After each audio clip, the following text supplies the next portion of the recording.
যেটা আমি শেয়ার করেছি এটা দেখা যাচ্ছে? জি স্যার। জি স্যার। জি দেখা যাবে। সো আপনার প্রশ্ন অ্যান্সার আমি একটু পরে দিচ্ছি, স্টার্ট করে নিই। আসসালামু আলাইকুম, শুভ সন্ধ্যা, সবাই কেমন আছেন? ওয়ালাইকুম আসসালাম, আলহামদুলিল্লাহ ভালো, আপনি কেমন আছেন? ওয়ালাইকুম আসসালাম। আলহামদুলিল্লাহ, আমরা আলহামদুলিল্লাহ স্যার, আছি। ভালো আছি। ভালো আছেন স্যার? আলহামদুলিল্লাহ আছি আলহামদুলিল্লাহ ভাই। স্যার, ভালো আছেন? শুরুতে রেসপন্স বেশ ভালো সবার, থ্যাঙ্কস। Welcome sir. আমাদের আজকের ট্রেনিংটা হচ্ছে ISO 9001:2015 QMS quality management system internal auditor training. ট্রেনিংটা অর্গানাইজ করছে management system consultancy training MSCT। MSCT তাদের মেইন সার্ভিসের পার্টটা হচ্ছে ISO and compliance, audit certification, training. Training একটা আলাদা part, environmental part, calibration, digital marketing, SEO, অনেক কিছু পার্ট আছে। তার একটা পার্ট থেকে আজকে এটার আয়োজনটা হচ্ছে। আমাদের এখানে ট্রেনিং কোঅর্ডিনেটর হাজির আছে মিস্টার সাব্বির স্যার। উনি এই ট্রেনিংটাকে কোঅর্ডিনেট করতেছেন, অফিসিয়ালি উনি একজন ট্রেনিং কোঅর্ডিনেটর, ওনারা একজন সহকারী আছেন। ট্রেনিং এর মেন লার্নিংটা কি, যে জায়গাটার কারণে আপনারা আসছেন? মেন লার্নিংটা হচ্ছে একজন পার্টিসিপেন্ট তিনি শিখবেন কিভাবে এই 9001:2015 QMS স্ট্যান্ডার্ডের রিকোয়ারমেন্টটাকে জেনে আপনার অর্গানাইজেশনে আপনার কাজের সাথে আপনি কিভাবে কাস্টমাইজ করে ইমপ্লিমেন্ট করবেন। আপনার গ্যাপটা কোথায়, কোথায় আপনাকে কাজ করতে হবে, কোন জায়গা থেকে কাজ শুরু করতে হবে, আসলে কাজের প্যাটার্নটা কেমন হবে, যে একেবারে প্র্যাকটিক্যাল সেন্সটা এখান থেকে রেজ করতে হবে, তাহলেই আমাদের ট্রেনিংটা সাকসেসফুল আসবে। ট্রেনিং এর পার্টটাতে আমাদের ট্রেনার হিসেবে আমি আছি Mohammad Monir as a CEO of MSCT। আর এই রিলেটেড অর্থাৎ এই স্ট্যান্ডার্ড রিলেটেড ISO 9001:2015, ISO 14000:2026, 45001, 2018 সহ এই স্ট্যান্ডার্ড গুলো নিয়ে আমি মেনলি ট্রেনিং করিয়ে থাকি। ট্রেনিং এর ভিতরে আমরা যেগুলো শিখবো, যেগুলো জানবো, পরে ওটা নিয়ে আলোচনা হবে। এখন আমাকে একটা কোয়েশ্চেন করা হয়েছিল যে স্যার আমাদের ক্যামেরা কি অন রাখা দরকার আছে? ক্যামেরা অন এবং অফের বেনিফিটটা কোথায়?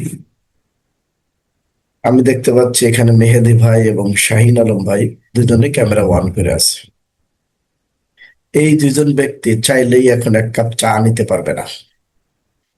এই দুজন ব্যক্তি চাইলেই একটা বই পড়তে পারবে না। এই দুজন ব্যক্তি চাইলেই অন্য একটা কাজ সহজে করতে পারবে না। তার মানে ওনাদের পুরা টাইমটা ওনারা ইনভেস্ট করতেছে এই ট্রেনিং এর পিছনে।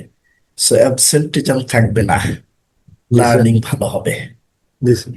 আর যখনই ক্যামেরা আমরা অফ করব, আলটিমেটলি নিজেকে নিজের লুজারে ফেলে দিব।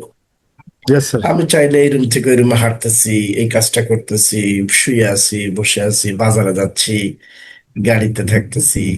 এটা অনলাইন ট্রেনিং এর একটা বলা হয় যে বেনিফিট, কিন্তু এটা বেনিফিট না, এটা আসলে লস। তখন বেনিফিট হয় যখন এমার্জেন্সি হয়। এমার্জেন্সি এই মুহূর্তে আমাকে একটু বাজারে যেতে হচ্ছে, বাট আসলে আমি না গেলে ওই কাজটা সমাধান হবে না এবং কাজটা না করলে ক্ষতি হতে পারে, তখন হচ্ছে আমার জন্য এটা বেনিফিট। বাট আমি বাসায় আছি, রিল্যাক্সে শুয়ে আছি, খুব টায়ার্ড আছি, শুয়ে শুয়ে ট্রেনিং করতেছি, করতে করতে ঘুমিয়ে গেলাম, ওইটা হচ্ছে আমার লস। এই কারণে ক্যামেরা যদি অন রাখেন আপনাদের জন্য বেনিফিট।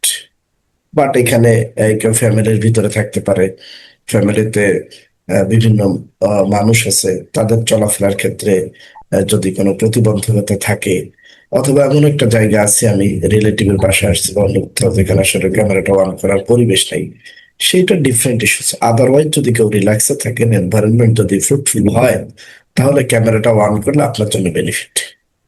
এখন আপনি ক্যামেরা অফ করবেন না অন করবেন আপনার ব্যাপার। সেকেন্ড পার্ট হচ্ছে যে যে যেখানেই আছেন আপনার স্পিকারটাকে মিউট করবেন। কারণ হচ্ছে আপনার এখান থেকে একটা বাইরের যে শব্দ আসবে এটা পুরো ট্রেনিংটাকেই অন্যদিকে নিয়ে যাবে, কারণ অনলাইন ট্রেনিং তো সাউন্ড পলিউশনটা একটা নেগেটিভ ইম্প্যাক্ট নিয়ে আসে। যখন আপনি কথা বলবেন তখন আপনার ক্যামেরাটা অন থাকবে যখনই কথা বলবেন। আর কোয়েশ্চেন বা কোয়ারিজ অর শেয়ার যেটা আপনার মনে হবে আপনি যে কোনো মুহূর্তে করবেন, তবে শুধু খেয়াল করবেন একই কোয়েশ্চেন যেন বারবার না হয়। ডিরেক্ট কোয়েশ্চেন করেন, ডিরেক্ট শেয়ার করেন। যেমন আমাদের একটা পার্ট স্ট্যান্ডার্ডের আলোচনা আসতে পারে কোয়ালিটি পলিসি। এখন আপনার অফিসে একজন অডিটর এসে একটা এনসি দিয়েছে, বা আপনার কাছে মনে হয়েছে পলিসির সংজ্ঞা বা আমি যেটা শেয়ার করছি একটু হলেও ডিফারেন্ট হতে পারে, তখন আপনি ওই জায়গাটা শেয়ার করেন ডিরেক্ট, স্যার আমার শেয়ার এটা। 1 মিনিট সময়ও আমাদের জন্য খুব ইম্পর্টেন্ট, এই সময়টার জন্য, ট্রেনিং টাইমের জন্য। কোয়েশ্চেন ওয়াল টাইম আপনার জন্য ওপেন ভাই। কোয়েশ্চেনের জন্য পরে করব, সময় হোক, দেখি স্যার কখন ফ্রি হয়। আপনি ট্রেনিং আসছেন আপনার নলেজকে ইনক্রিজ করার জন্য, নতুন নলেজ নেওয়ার জন্য। সো এই জায়গাটা যেন কোনো কিছু গ্যাপ রেখে আমরা না যাই, এই কারণে আপনার কোয়েশ্চেনের টাইম অল টাইম ওপেন। শুধু যেন রিলেভেন্ট হয়, স্ট্যান্ডার্ড রিলেটেড হয়, কাজ রিলেটেড হয়, কিউএমএস রিলেটেড হয়, এটাকে আমাদের খেয়াল করতে হবে। কারণ এই টাইমটা শুধুমাত্র ট্রেনারের জন্য না, এই টাইমটা ট্রেনার এখানে ব্রিফ করবে, বাট আপনাদের হচ্ছে খুবই ইম্পর্টেন্ট টাইম। সো এই ইম্পর্টেন্স এটা যেন মাথায় থাকে, সেভাবে যেন ডিল করা হয়। আমাদের কোর্সের কি কি লার্নিং থাকবে এখানে, প্রথমে আমরা নিয়ে এসেছি history of ISO. That means ISO স্ট্যান্ডার্ডের জন্ম কবে, আইএসও প্রতিষ্ঠানটার জন্ম কবে, কিভাবে কি করে, এই বিষয়গুলো এখানে আসবে। আইএসও 9001, 2015 কিউএমএস এর ব্যাকগ্রাউন্ড কি, ইন্ট্রোডাকশন পার্টটা চলে আসবে, প্রিন্সিপাল আসবে, এই স্ট্যান্ডার্ডের বেনিফিটটা কোথায়। আমরা ট্রেনিং শেষে একটা অ্যাটেন্ডেন্স সার্টিফিকেট নিব, অ্যাপ্রিসিয়েশন লেটার নিব, বাট আসলে এখানে কি আমাদের বেনিফিট, আমাদের নলেজ এবং আদার্স পার্টটাতে বেনিফিট, সেই জিনিসগুলো আমরা এখানে নিয়ে আসবো। ক্লজ বাই ক্লজ আলোচনা করা হবে, ইন্টারনাল অডিটর সিস্টেমটা এখানে চলে আসবে। প্রথমতই আমরা দেখব যে আমাদের এই পার্টটাতে এসে হিস্ট্রি অফ আইএসও। সো এই আইএসও যে অর্গানাইজেশন, এটার হিস্ট্রিটা আমাদের আগে দেখতে হবে, জানতে হবে। এটা অনলি ফর নলেজের ব্যাপারটা এখানে। আপনার ইমপ্লিমেন্টেশনে আলাদা কোনো কাগজ এখানে রাখতে হবে না, ডকুমেন্টেশন থাকতে হবে না, কিন্তু আপনার মাথায় এটা থাকতে হবে। রিজনটা হচ্ছে আপনি কোথাও কথা বলবেন, কোথাও ইন্টারভিউ দিবেন, কোথাও ইন্টারভিউয়ার হবেন, মানে ইন্টারভিউ নিবেন, আপনার অফিসে আপনি ট্রেনিং করাবেন, তখন অন্যদের থেকে এই নলেজটা একটু হলো আপনাকে ভিন্নভাবে উপস্থাপন করবে আপনার কম্পিটেন্সিটাকে। প্রথমত হচ্ছে আইএসও যে অর্গানাইজেশন, এই অর্গানাইজেশনটা প্রথমত শুরু হয়েছে 1926, 1926 সালে এটা শুরু হয় আমেরিকাতে। এবং তখন এটার নাম ছিল ইসা, আইএসও নাম ছিল না, এটা ইসা নাম ছিল, আইএসএ। এই ইসা একটা অর্গানাইজেশন যাদের কাজ ছিল মূলত স্ট্যান্ডার্ডাইজেশন করা। আর এই অর্গানাইজেশনটা মূলত প্রথম ডিমান্ড রেজ করে American defence, that means American আর্মিদের থেকে। ফার্স্ট ওয়ার্ল্ড ওয়ারের পরে তারা চিন্তা করে তাদের এই যুদ্ধ পরবর্তী অবস্থা থেকে কিভাবে নিজেদেরকে কোন স্ট্যান্ডার্ডের মাধ্যমে, কোন পলিসির মাধ্যমে সাজিয়ে গুছিয়ে রাখা যায়। সেই জায়গাটা থেকে এই অর্গানাইজেশনের রিকোয়ারমেন্ট এবং সেই অর্গানাইজেশনটা ইসা নামে শুরু হয়। এই প্রতিষ্ঠানটা 1926 থেকে স্টার্ট হয়ে 1942 পর্যন্ত চলেছে, অর্থাৎ দ্বিতীয় বিশ্বযুদ্ধ শুরু হওয়া পর্যন্ত।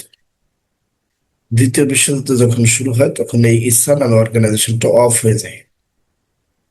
পরবর্তীতে 1946 অর্থাৎ দ্বিতীয় বিশ্বযুদ্ধের পরে এই অর্গানাইজেশনের কার্যক্রম শুরু হয়, এবং সেই কার্যক্রমে প্রথমত এটা একটা আলোচনার মাধ্যমে এই আইএসও শব্দটা যোগ হয়, অর্থাৎ প্রতিষ্ঠানের নামটা চেঞ্জ হয়, অ্যাক্টিভিটিস ঠিক থাকে। আর এই আইএসও শব্দটা আসে গ্রিক ওয়ার্ড আইএসওএস থেকে। আইএসওএস থেকে শব্দটাকে নিয়ে আসে, তার অর্থ ছিল ইকুইভ্যালেন্ট, সমান, সকলের জন্য সমান, এই কথাটা বোঝানো হয়েছে। পরবর্তীতে সে 1947-এ 23শে ফেব্রুয়ারি এটা ইংল্যান্ডের লন্ডন সিটিতে 25টা কান্ট্রির 65 জন ডেলিগেট মিলে এই অর্গানাইজেশনটা স্টার্ট করে, এবং 1951-এ তারা প্রথম স্ট্যান্ডার্ড পাবলিশ করে। এখন প্রায় 26,000 প্লাস স্ট্যান্ডার্ড আছে। তার একটা স্ট্যান্ডার্ড নিয়ে আমরা আজকে কথা বলব। এখন এই প্রতিষ্ঠানের সদর দপ্তর বা হেড অফিস হচ্ছে সুইজারল্যান্ডের জেনেভা। অর্গানাইজেশনটা একটা নন প্রফিটেবল অর্গানাইজেশন। এই অর্গানাইজেশনের মেইন ফাংশনটা হচ্ছে স্ট্যান্ডার্ড পাবলিশ করা বা স্ট্যান্ডার্ড তৈরি করা। তারা কোনো সার্টিফিকেট দেয় না, আমরা বলি আইএসও সার্টিফাইড। আসলে আইএসও 26,000 প্লাস স্ট্যান্ডার্ড, আপনি 26,000 প্লাস সার্টিফাইড বলতে পারবেন না, তো আমরা জানি। আমাদেরকে বলতে হবে আইএসও 9001 2015 সার্টিফাইড, আইএসও 14,001 2026 সার্টিফাইড। এই যে নির্দিষ্ট স্ট্যান্ডার্ড সার্টিফাইড, এটা বলতে হবে। আইএসও সার্টিফাইড বলার সুযোগ আমাদের নাই, এটা আমাদের ভুল কনসেপ্ট। আমরা এত সময় আলোচনা করছি আইএসও এই অর্গানাইজেশনের ব্যাকগ্রাউন্ড। এখন আলোচনা করব কিউএমএস এর ব্যাকগ্রাউন্ড। কিউএমএস যে স্ট্যান্ডার্ড আছে, এই স্ট্যান্ডার্ডটা মূলত পাবলিশড হয় 1959-এ। এই যে দেখেন লেখা আছে ইউনাইটেড স্টেটস অফ আমেরিকা। এই ইউনাইটেড স্টেটস অফ আমেরিকাতে এটা শুরু হয়। সো এই জায়গাতে, অর্থাৎ আর্মিদের দ্বারা, এখানে লেখা আছে ডিপার্টমেন্ট অফ ডিফেন্স, আর্মিদের দ্বারা। সো এই জায়গাটাতে তাদের রিকোয়ারমেন্ট হিসেবে তারা এখানে প্রথম পাবলিশ করেছে। পরবর্তীতে 1969 এটা নেটো নিয়েছে। তার মানে প্রথমে এটা ছিল সামরিক শক্তির আন্ডারে, সামরিক কাজে এটা প্রথমত ব্যবহার হয়েছে। সো এর পরবর্তীতে সেটা বিভিন্ন জায়গাতে পাবলিশড হয়ে আইএসও অর্গানাইজেশনের আন্ডারে 1987-এ পাবলিশড হয়েছে 9000 স্ট্যান্ডার্ড নাম দিয়ে। পরবর্তীতে এসে সর্বশেষ 2025 আসছে, বাট এখন 2026 খুব তাড়াতাড়ি চলে আসবে, অল্প কিছু পরিবর্তন থাকবে আর কি। এখন আমরা এই যে দেখেন নিয়ে আসছি আইএসও 9001 2015 কিউএমএস, এটা আসলে কি? আমরা তো লিখি। আইএসওর সংজ্ঞা একটু আগে আমরা পড়েছি আইএসও কি। এখন ফুল মিনিংটা দেখি। আমরা কিন্তু সংজ্ঞা আলোচনা করছিলাম একটু, যে এটা গ্রিক শব্দ আইএসওএস থেকে এসেছে। এখন এই জায়গাটাতে ফুল মিনিংটা কি প্রথমত আমাদের দেখতে হবে। আইএসওর ফুল মিনিংটা হচ্ছে ইন্টারন্যাশনাল অর্গানাইজেশন ফর স্ট্যান্ডার্ডাইজেশন। এখন এই ফর স্ট্যান্ডার্ডাইজেশন বলার কারণে এই জায়গাটাতে দেখেন আমরা একটা জিনিস দেখতে পাচ্ছি, যে আই অক্ষরের ফুল মিনিং ইন্টারন্যাশনাল বলতেছে, তার সাথে সাথেই তো চলে আসবে এস স্ট্যান্ডার্ডাইজেশন, কিন্তু এটা না আসছে অর্গানাইজেশন। তার মানে পরেরটা আগে, আগেরটা পরে চলে গেছে। কেন এমন? স্যার, জি, স্লাইডে লেখা আসতেছে না স্যার। সবাই কি দেখতে পাচ্ছেন? লেখা দেখতে পাচ্ছেন? এখন এসেছে স্যার। আমি তো আগে দেই নাই, আলোচনা করে করে দিচ্ছি। আমরা দেখতেছি স্যার, দেখতে পাচ্ছি। ওকে। আলোচনা করতেছি, আগে দিয়ে দিলে পৃষ্ঠা পড়ে ফেললে আপনার ভালো লাগবে না। So international organisation for standardisation, এই এস এর ফুল মিনিংটা লাস্টে গেল, আর ও এর ফুল মিনিংটা মিডল লেভেলে চলে আসলো কেন? প্রথমত হচ্ছে এটা ছিল আইএসওএস থেকে আসছে, তো ওই শব্দটা বলছি কি ল্যাটিন শব্দ। যদি ল্যাটিন শব্দে আমাদের পড়তে হতো তাহলে আমাদের ট্রান্সলেটর লাগতো, কারণ ল্যাটিন শব্দটা সারা ওয়ার্ল্ডে চলে না। মুষ্টিমেয় কিছু এরিয়াতে বা কিছু কান্ট্রিতে আছে, বা দুই একটা জায়গাতে আছে। ইন্টারন্যাশনাল ল্যাঙ্গুয়েজ হচ্ছে ইংলিশ। সারা ওয়ার্ল্ডে প্রত্যেকটা জাতির নিজস্ব ভাষার পরেই তাদের সেকেন্ড ল্যাঙ্গুয়েজ হিসেবে চলে ইংলিশ ল্যাঙ্গুয়েজ। আপনি আমি যে কাজ করি সারাদিন, আপনি মেইল লিখতেছেন ইংলিশে, হোয়াটসঅ্যাপ মেসেজ দিচ্ছেন ইংলিশে, রিপোর্ট লিখতেছেন ইংলিশে, বাট কথা বলতেছেন সব বাংলায়। তো এরকম ভাবে যখন আসছে, এই ইন্টারন্যাশনাল ল্যাঙ্গুয়েজে যখন নিয়েছে, তাহলে ওই ল্যাঙ্গুয়েজের নির্দিষ্ট কিছু গ্রামেটিক্যাল টার্ম আছে। এই গ্রামেটিক্যাল টার্ম অনুযায়ী এটাকে এই ইন্টারন্যাশনাল অর্গানাইজেশন ফর স্ট্যান্ডার্ডাইজেশন হয়েছে। ক্লিয়ার সবাই? ওকে। এরপরে হচ্ছে 9001 স্ট্যান্ডার্ডের নেম, অর্থাৎ স্ট্যান্ডার্ডের সিরিজ নাম্বার বলা হয়। এখন এই স্ট্যান্ডার্ডের পলিসি 26,000 প্লাস স্ট্যান্ডার্ড, তার ভিতরে একটা নিয়ে আলোচনা করছি। তো প্রত্যেকটা স্ট্যান্ডার্ডের এক একটা সিরিজ নাম্বার আছে। আমার কথা কি জোরে শোনা যাচ্ছে? সবাই কানে পৌঁছাচ্ছে? স্যার শোনা যাচ্ছে। কারণ আমার একটু গলার ভিতরে বা কণ্ঠতে একটু সমস্যা আছে ঠান্ডা লাগার কারণে। আহ, মূলত যত জোরে বলি তত জোরে বলতে পারছি না, সরি। কারণ আমি ট্রেনিং এত ছোট কণ্ঠে নেওয়া আমার হয় নাই। বাট একটু জোরে বলতে, কিন্তু আজকে বলতে গেলে শুধু কাশতে হবে। সো এখন এই 9000 আমি বলছি series number of standard, that means QMS একটা standard name, quality management system. এই স্ট্যান্ডার্ডের এই নেম অনুযায়ী এই সিরিজে আরো স্ট্যান্ডার্ড আছে। 9001, 9002, 9003, 9000, 9000 নিতে একটা স্ট্যান্ডার্ড। সো এই সিরিজ নাম্বার অফ স্ট্যান্ডার্ড হচ্ছে 9001, এটাকে সিরিজ নাম্বার বলা হচ্ছে। 2015 হচ্ছে পাবলিশড ইয়ার, সালে এটা পাবলিশড হয়েছে। কিউএমএস কোয়ালিটি ম্যানেজমেন্ট সিস্টেম, এই কোয়ালিটি ম্যানেজমেন্ট সিস্টেম হচ্ছে স্ট্যান্ডার্ডের মেইন নেম। আচ্ছা, বেনিফিট। এর বেনিফিট অনেক। বেনিফিট নিলে সারা দিন একটা স্ট্যান্ডার্ডের বেনিফিট নিয়ে কথা বলা যাবে, প্রত্যেকটা পার্ট ধরবে। আমরা একটু সংক্ষেপে বলবো। এখানে যারা আসছেন, পার্সোনাল সময়, ফ্যামিলির সময়, অন্যান্য ইম্পর্টেন্ট টাইম বাদ দিয়ে এটাকে বেশি ইম্পর্টেন্স দিয়েছেন। রিজনটা কি? আপনার অফিসের প্রয়োজন, আপনার ক্যারিয়ারের প্রয়োজন, আপনার সার্টিফিকেট প্রয়োজন, সিভিতে লিখবেন, জব অ্যাপ্লাই করবেন, ফেসবুকে পোস্ট করবেন সার্টিফিকেট দেওয়ার সাথে। যারা সরাসরি হাতে নিয়ে যায়, সাথে সাথে এখানে পোস্ট করে বেড়ে যায়। তার মানে কি আপনি ভ্যালু অ্যাড করবেন, তাই না? তাহলে আপনি এটা নিতে চাচ্ছেন কেন? আপনার অফিসে আপনাকে এটার ভ্যালু দিবে। এই যে বেনিফিট হচ্ছে আপনার ক্যারিয়ার গ্রোথ আসতেছে। সব থেকে বড় বেনিফিট হচ্ছে আপনার কাজের, আপনি যে কাজটা করতেছেন এই কাজটা কতটুকু ম্যানেজমেন্ট সিস্টেমে হচ্ছে, কতটুকু, সেটা নিজেরটা নিজেই পরিমাপ করতে পারবেন। এই লার্নিংটা আমাদের সব থেকে বড় লার্নিং। আমি কাজ করার পরে আমার স্যার বলতেছে টোটাল এটা ভুল করেছে। এই যে এই কাজ কথাটা আমাদেরকে আর শুনতে হবে না যদি কেউ এটা মানে। এটাই বেনিফিট।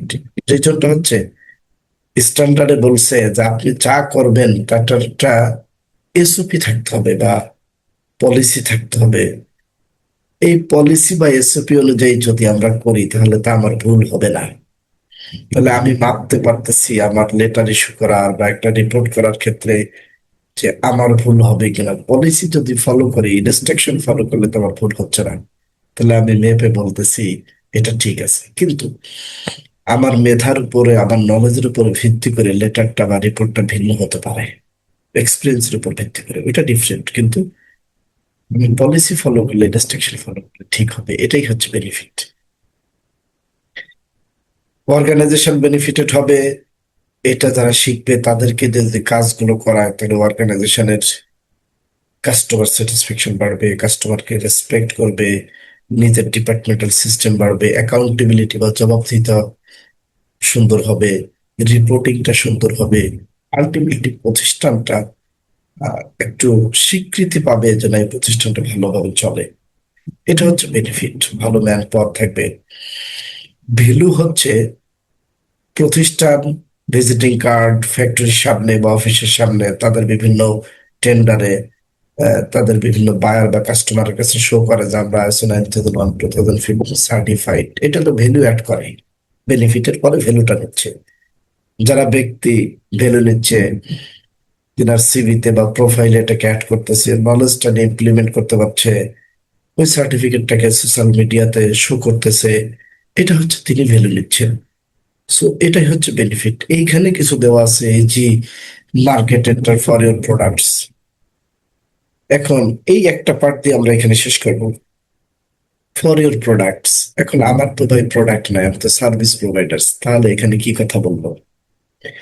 দ্যাট মিনস হচ্ছে যে আপনি ইজি মার্কেট এন্ট্রি পাবেন কখন? স্ট্যান্ডার্ডে বলছে যে কাস্টমার ফোকাস করতে হবে। তার মানে হচ্ছে আমি যে প্রোডাক্ট বা সার্ভিসটা দিব, স্ট্যান্ডার্ডের ওই নিয়ম অনুযায়ী যে আমি কাস্টমারকে ফোকাস করে যদি প্রোডাক্ট তৈরি করি, আর কাস্টমার সেটা নেওয়ার পরে যদি তার রিটেইলার বা কনজিউমার যদি বলে যে এই প্রোডাক্টটা এই ব্র্যান্ডের ভালো, তখন এই জায়গাটাতে তারা খুঁজবে ওই কোম্পানিকে। আর কোম্পানি যখন তৈরি করছে তখনই কিন্তু কাস্টমারকে সার্ভে করছে, মানুষের চিন্তাধারা নিচ্ছে, তারা কিভাবে সেই প্রোডাক্টটাকে ইউজ করবে বা কনজিউম করবে, এই জিনিসগুলো দেখে যখন তৈরি করছে, আলটিমেটলি প্রোডাক্টটা ভালো হবে। আর ভালো যখন হবে তখন আপনি ইজিলি ঢুকতে পারবেন, এটাই স্বাভাবিক। আপনার মার্কেটিং পিপল, মার্চেন্ডাইজিং পিপল তখন আপনার কোম্পানির বা প্রোডাক্টের স্পেসিফিকেশন নিয়ে কথা বলবে, প্রোডাক্টের ভালো গুণাগুণ নিয়ে বলবে, বেনিফিট নিয়ে কথা বলবে, এবং সেটা সত্য থাকবে। তার মানে এই নয় যে শুধু ISO 9001 সার্টিফাইড কোম্পানি ভালো করবে, এটা না। বাট এটা সার্টিফাইড হচ্ছে, অন্যান্য কোম্পানি যারা সার্টিফিকেশন নাই তারাও যদি ম্যানেজমেন্ট সিস্টেম ফলো করে তাহলে তাদেরটা ভালো হবে। প্রিন্সিপালস, এটা, এই স্ট্যান্ডার্ডটা যদি আপনি মানেন বা স্ট্যান্ডার্ডটা নিয়ে যদি কাজ করেন, তাহলে আপনাকে এই প্রিন্সিপালটা মানতে হবে। স্ট্যান্ডার্ডেরই কথা এটা। সো প্রথমত দেখেন, বলছে কাস্টমার ফোকাস, তাহলে কাস্টমার রিলেটেড কথাই কিন্তু কেএমএস ফার্স্ট বলতেছে। কারণ হচ্ছে আমাদের এখানে মেহেদি ভাইকে ধরে নিচ্ছি, উনি একজন দর্জি। মেহেদি ভাই দর্জি কেউ নাই আপনার বাসায় আমি জানি, কিন্তু উদাহরণ দিচ্ছি। এখন মেহেদি ভাইয়ের কাছে আমি গিয়েছি, কাস্টমারকে, মেহেদি ভাই আমি একটা ফ্যাব্রিক নিয়ে আসছি, কাপড় নিয়ে আসছি, এটা দিয়ে আমাকে একটা শার্ট তৈরি করে দেন। তো মেহেদি ভাই আমার বডির একটা মাপ উনি নিবেন, নিয়ে আমার মতো করে সুন্দর করে একটা শার্ট তৈরি করে দিবেন। তো যখন দিচ্ছেন আমি কিন্তু ওনার কাস্টমার, উনি আর একজনের মাপ দিয়ে দেবে, ভাই আপনার বডিতে অমুকের মতো সময় নাই, ওরকম তৈরি করে দিব। তাহলে কিন্তু আমি ওটা নিয়ে গায়ে পড়লে কমফোর্ট হতে পারে, কিন্তু স্মার্টনেস নাও আসতে পারে, অথবা আমার কমফোর্টেবিলিটি নাও থাকতে পারে, ফ্যাব্রিকটা ভালো কিন্তু আমার সাইজ মতো তৈরি করে নাই। সো এই যে কাস্টমারের রিকোয়ারমেন্ট যদি ফুলফিল না হয়, কাস্টমার যদি ডিসস্যাটিসফ্যাকশন থাকে, তখন আমাদের ম্যানেজমেন্ট সিস্টেম বা আমি যে কাজটা করতেছি ওই কাজের স্যাটিসফ্যাকশনটা আসবে না, আলটিমেটলি বিজনেস গ্রোথ হবে না। কারণ প্রোডাক্টটা তৈরি করে নিজেরাই তো নিব না সব। এই জন্য স্ট্যান্ডার্ডের কোয়ালিটি ম্যানেজমেন্ট সিস্টেম মানেই হচ্ছে এখানে আপনার কাজের যে সিস্টেমটা ফলো করাচ্ছেন, অথবা কাজটা যে সিস্টেম ফলো করে হচ্ছে, ওই যারা ফলো করাচ্ছে ওরাই পার্ট অফ ম্যানেজমেন্ট, ওরাই ফুল ম্যানেজমেন্ট, তাদের নিয়ম অনুযায়ী হচ্ছে কিনা। আর এই নিয়মটা হচ্ছে তাদের যারা রিকোয়ারমেন্ট দিচ্ছে, তাদের যে কাস্টমার, তাদেরকে হ্যাপি করার জন্য। এখন কাস্টমার কে? কোয়েশ্চেন। আমার সাথে যারা কাজ করবে, যারা আমাদেরকে অর্ডার দিচ্ছে, যে সার্ভিসই হোক যে প্রোডাক্ট হোক, তারা আমার কাস্টমার। আমি যদি HR ডিপার্টমেন্টে কাজ করি, আর আমার যদি অন্য কোনো ডিপার্টমেন্টে লাইক আস environmental part, digital marketing, training, অন্য কোনো ডিপার্টমেন্ট থেকে তারা কোনো কাজের অর্ডার আমাকে দিচ্ছে, একই প্রতিষ্ঠানে আমরা কাজ করি, আমাকে অন্য কোনো ডিপার্টমেন্ট থেকে ম্যান পাওয়ার রিক্রুটমেন্টের জন্য রিকোয়ারমেন্ট দিচ্ছে, তাহলে ওরা কিন্তু আমার কাস্টমার, বাট আমরা কিন্তু একই কোম্পানিতে চাকরি করি, বাট ডিপার্টমেন্ট আলাদা। মেহেদি ভাই কাজ করে প্রোডাকশনে বা ইটিপিতে। এখন মেহেদি ভাইয়ের এই প্রোডাকশনের জন্য অন্য ডিপার্টমেন্টের সাথে যতটুকু কাজ রয়েছে, মার্চেন্ডাইজিং ডিপার্টমেন্ট ওনাকে কাজ দিচ্ছে, ডিরেক্ট কাস্টমার ওনাকে দেয় না, কাস্টমার দিচ্ছে প্রতিষ্ঠানকে বাই দা মার্চেন্ডাইজার। এখন মেহেদি ভাই কাজ করে প্রোডাকশনে সুইং, তাহলে মেহেদি ভাই কাকে দিবে? সুইং এর পরে ফিনিশিং কে দিবে, তাহলে ফিনিশিং কিন্তু ওনার কাস্টমার। নাম্বার টু হচ্ছে ওই মার্চেন্ডাইজার ওনার কাস্টমার, এই যে ওনার ডিরেক্ট কাস্টমার। এখন অনেকে বলে স্যার আমার তো কাস্টমার নাই, আমি তো কোনো কাস্টমারের সাথে কাজ করি না। কার সাথে কাজ করেন? নিজে নিজে। অন্য ডিপার্টমেন্ট আছে না আপনার কাজের সাথে জড়িত, তারাই আপনার কাস্টমার। অনেক জায়গাতে দেখবেন আমরা সুন্দর এবং সচেতনমূলক একটা স্লোগান দেখতে পাই টয়লেট ইউজ করার ক্ষেত্রে, যে আপনি টয়লেট ইউজের পর এমন ভাবে রেখে দেন যেন পরবর্তীতে আপনি আসলে যেরকম দেখতে চান। তার মানে আমার রুচি, আমার পার্সোনালিটি ওই জায়গাটাতেও একটা পার্ট ইম্প্যাক্ট আছে, যে আমি দেখে বলবো না টয়লেটটা ভালো, দুর্গন্ধ নাই। টয়লেট মানে একটু দুর্গন্ধ থাকে হালকা, বাট আমি যেন ওইভাবে শাওয়ারটাকে চাপ দিয়ে যাই, পুশ বাটনটাকে যেন চাপি, সবকিছু মিলে সুন্দর জন্য রেখে আসি। এই যে জায়গাটা, তার মানে স্যাটিসফ্যাকশনের পার্টটা এখানে বলতেছি। সো প্রত্যেকটা জায়গায় কিএমএস এর পার্টটাতে স্যাটিসফ্যাকশনটা নিয়ে আসছে। সো কাস্টমারকে ফোকাস করতে বলছে। আমরা প্রিন্সিপালে অনেক কথা বলছি, উদাহরণ হিসেবে আপনাকে আপনার কাস্টমারকে ফোকাস করতে হবে। আপনি যা করতে চাচ্ছেন সেইটা যখন ফোকাস করবেন, কাস্টমার যে রিকোয়ারমেন্টটা দিবে আপনাকে সেই অনুযায়ী কাজ করতে হবে। দ্বিতীয়ত হচ্ছে লিডারশিপ। লিডারশিপটা হচ্ছে আপনার প্রতিষ্ঠানে প্রত্যেকটা ব্যক্তি, প্রত্যেকটা ডিপার্টমেন্টে যে যেখানেই আছে তাকে কাজ করতে হবে লিডারশিপ রেখে। অ্যাজ এ লিডার হিসেবে, লিডার হতে গেলে তাকে ফার্স্ট ক্যারেক্টার হচ্ছে কমিটমেন্ট। অর্থাৎ আমি আমার কাজ করব, আমার কাজের ভিতরে লিডারশিপ থাকবে। অ্যাজ এ লিডার হিসেবে কাজ করা মানে পাঁচজন আমাকে ফলো করবে।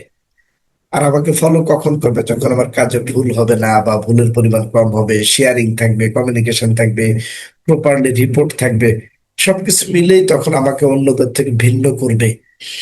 এই যে ভিন্নটাই হচ্ছে আমার লিডারশিপের পার্ট। লিডারশিপ নট অনলি বক্তব্য দেওয়া, লিডারশিপ নট অনলি মিছিলের সামনে থাকা। আমরা এখানে প্রফেশনাল পার্টনার আছি। প্রফেশনাল জায়গাতে আমার লিডারশিপ টেস্ট হচ্ছে আমার ক্যারেক্টারকে সামনে নিয়ে আসা, আমার কাজগুলো যেন অন্যরা ফলো করে এটাকে দেখা। তাহলে আমার ভালোভাবে কাজ করতে হবে। Engagement of people, that means হচ্ছে আপনাকে আপনার কাজের এঙ্গেজ হইতে হবে। একটা কমন উদাহরণ দিই, সমস্ত ট্রেনিং এটা দিয়ে থাকি এবং এটা আমার কাছে সুইটেবল মনে হয়। যখন আমাদের সমাজে একটা ছেলে এবং একটা মেয়ের মাঝে বিবাহ বন্ধনে আবদ্ধ হওয়ার আগে তাদের নিয়ে একটা প্রোগ্রাম হয় আংটি বদলের, যেটাকে আমরা বলি এঙ্গেজমেন্ট প্রোগ্রাম। তো এখানে এঙ্গেজ হয় কয়জন? দুইজন, স্বামী এবং স্ত্রী যারা হবে। তো এই আংটি বদলের প্রোগ্রামটা এঙ্গেজমেন্ট, তার মানে কি দুইটা আংটি দিয়ে দুজন অ্যাটাচড হয়। তাহলে ওই দুইজন ব্যক্তির জন্যই কিন্তু এঙ্গেজমেন্ট। বাকি যারা থাকি আমরা, কেউ অতিথি হিসেবে যারা আছি, ফ্যামিলি মেম্বার যারা আছি, সকলে এখানে ইনভলভমেন্ট অফ দিস প্রোগ্রাম। আমরা এখানে ইনভলভ হই, এঙ্গেজ হই। ওরা দুজন অ্যাটাচড হচ্ছে। So engagement of people, that means কি সে তার কাজে, প্রত্যেকটা ব্যক্তি তার কাজে এঙ্গেজ হবে, অর্থাৎ নিজের কাজ নিজেকে করতে হবে। এখন নিজের কাজ কি? নিজের কাজ হচ্ছে আমি একটা লেটার ইস্যু করতে হবে। এখন আমার যারা সাবঅর্ডিনেট আছে তাকে ওই কাজটা করার জন্য প্রপারলি বলা, মনিটরিং করা। এই যে মনিটরিং করা, এটাই হচ্ছে আমার কাজ, এঙ্গেজমেন্ট অফ পিপল। আবার আমি যদি ডিরেক্ট ওই কাজটা করি, আমার পজিশন বা আমার রেসপন্সিবিলিটি অনুযায়ী ওটা ডিরেক্ট আমার করার কথা না, তাহলে আমি ওই কাজটা আমি ভুল করবো। ওটা তো আমার কাজ না, আমার কাজ মনিটরিং করা। That means as a senior লেভেলকে মেনশন করছে। সিনিয়র লেভেলের কাজ মনিটরিং করা, পলিসি মেক করা, রেজাল্ট ওরিয়েন্টেড কিছু করা। জুনিয়র যারা থাকে তারা ডিরেক্ট তাদের কাজ করে। সো এঙ্গেজমেন্ট বোঝাচ্ছে যার কাজ মনিটরিং করা, যিনার কাজ পলিসি মেকিং করা, যিনার কাজ প্ল্যান করা, তিনি সেটা করবেন। যিনার কাজ অন্যান্য পার্টটাতে ডিরেক্ট টাইপ করা, ডিরেক্ট প্রোডাকশন করা, ডিরেক্ট ট্রেনিং করানো, উনি ওনার ওই কাজ করবেন। অর্থাৎ যার যেটা কাজ তাকে সেটাই করতে হবে। নিজের কাজ অন্যের উপর চাপাই দেওয়া যাবে না। যদি চাপাই দেওয়া হয় সেটা ইনভলভমেন্ট অফ দিস ওয়ার্ক।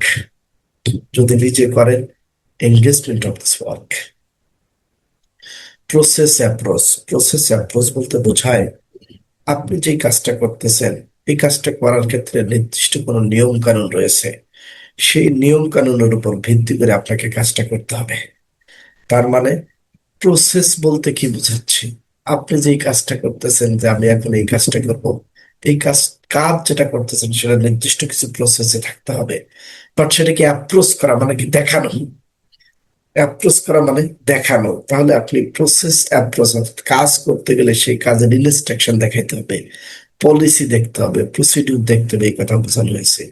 এটা দিয়ে আমরা যেটা বুঝেছি, প্রত্যেকে যে যেখানে যে কাজ করবেন প্রত্যেকটা জায়গাতে তার কাজের এসওপি থাকতে হবে, প্রসিডিউর থাকতে হবে। মুখের কথায় শুধু কাজ করা যাবে না। মুখের কথায় কাজ করলে ভুল হলে আমরা বলি স্যার কি যে করছে ছেলেটা, আমি একটু বাইরে ছিলাম বুঝি নাই। আর ভালো হইলে বলি স্যার আমি নিজে করেছি। তো এটা হলো বসিং স্টাইল, একটা পার্ট আছে এইচআর ল্যাঙ্গুয়েজে, leadership and bossing style and different between. So এই জন্য যদি আমাদের প্রসেস থাকে তাহলে ওই স্যার যারা আছেন লিডার, বা যাদেরকে আমরা বস বলি অনেক সময়, এই স্যাররাই ওটা করে দিবেন, সেই অনুযায়ী আমরা কাজটা করব। এই যে যেটা করে দিয়েছে ওটাই আমাদের প্রসেস। আর ওইটাকে অ্যাপ্রোচ করা মানে ওটাকে দেখে আমাদের কাজ করা। আমাদের লার্নিংটা হচ্ছে প্রত্যেকটা কাজের সাথে আমাদের এসপি থাকতে হবে, মুখের কথায় কাজ করা যাবে না। ইমপ্রুভমেন্ট, ইমপ্রুভমেন্টটা হচ্ছে যে আমি রেগুলার কাজ করতেছি অফিসে এসে, সেই রেগুলার কাজের থেকে এটা সকাল 9টায় আসলাম, 6টায় চলে গেলাম, 8 ঘন্টা বা 1 ঘন্টা বিরতির টাইম দিয়ে নাস্তা, লাঞ্চ, লাঞ্চ এবং নামাজ, এটার জন্য আমরা 1 ঘন্টা ধরেছি। 8 ঘন্টা অফিসে কাজ করলাম, বাট আমি ডেইলি কাজের যা আছে সেটা করে চলে যাচ্ছি। এটা হচ্ছে ট্র্যাডিশনাল ওয়ার্ক। আপনার কাজের ভিতরে মডার্নাইজেশন নিয়ে আসতে হবে, আপনার কাজের ভিতরে থিঙ্কিংটা ডেভেলপমেন্ট থাকতে হবে, ইমপ্রুভমেন্ট থাকতে হবে, সাস্টেনেবিলিটি থাকতে হবে। সো এই যে অর্থাৎ স্ট্যান্ডার্ড বলতেছে আপনি যদি কিউএমএস নিয়ে কাজ করেন, আপনার সিস্টেম বা প্রসেসে কাজের সাথে ইমপ্রুভমেন্ট অপরচুনিটি রাখতে হবে, থাকতে হবে। আপনি ব্যক্তি হিসেবে প্রত্যেকদিন কিছু শিখবেন, একটা শব্দ, একটা থিং, একটা থট, একটা প্রসেস, এটা আপনাকে আসতেই হবে। আপনার তখন কি হবে, ইররলেস প্রোডাকশন হবে। দেখেন এখন ওয়ার্ল্ডে যদি তাকান আপনি, পৃথিবীটা এখন গ্লোবাল ভিলেজের থিং পেয়েছি সেই 2001 সালে, গ্লোবাল ভিলেজ। বাস্তবতায় পেয়েছি যখন অ্যান্ড্রয়েড মোবাইল পেয়েছি না, অ্যান্ড্রয়েড মোবাইলে আপনি চাইলে এখন অ্যামাজনের একটা ভিডিও দেখতে পাচ্ছেন। গতকালকে অ্যামাজন কি হয়েছে সেটা দেখতে পাচ্ছি। হ্যাঁ, বাদশা ভাই হ্যান্ড রেজ করছেন, প্লিজ বলেন।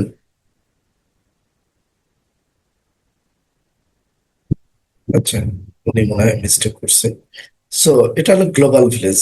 ওই জায়গার শেয়ার বিজনেসের অবস্থা কি, আদার্স বিজনেসের অবস্থা কি, পলিটিক্যাল কালচারের অবস্থা কি, আপনি এগুলা দেখতে পাচ্ছেন।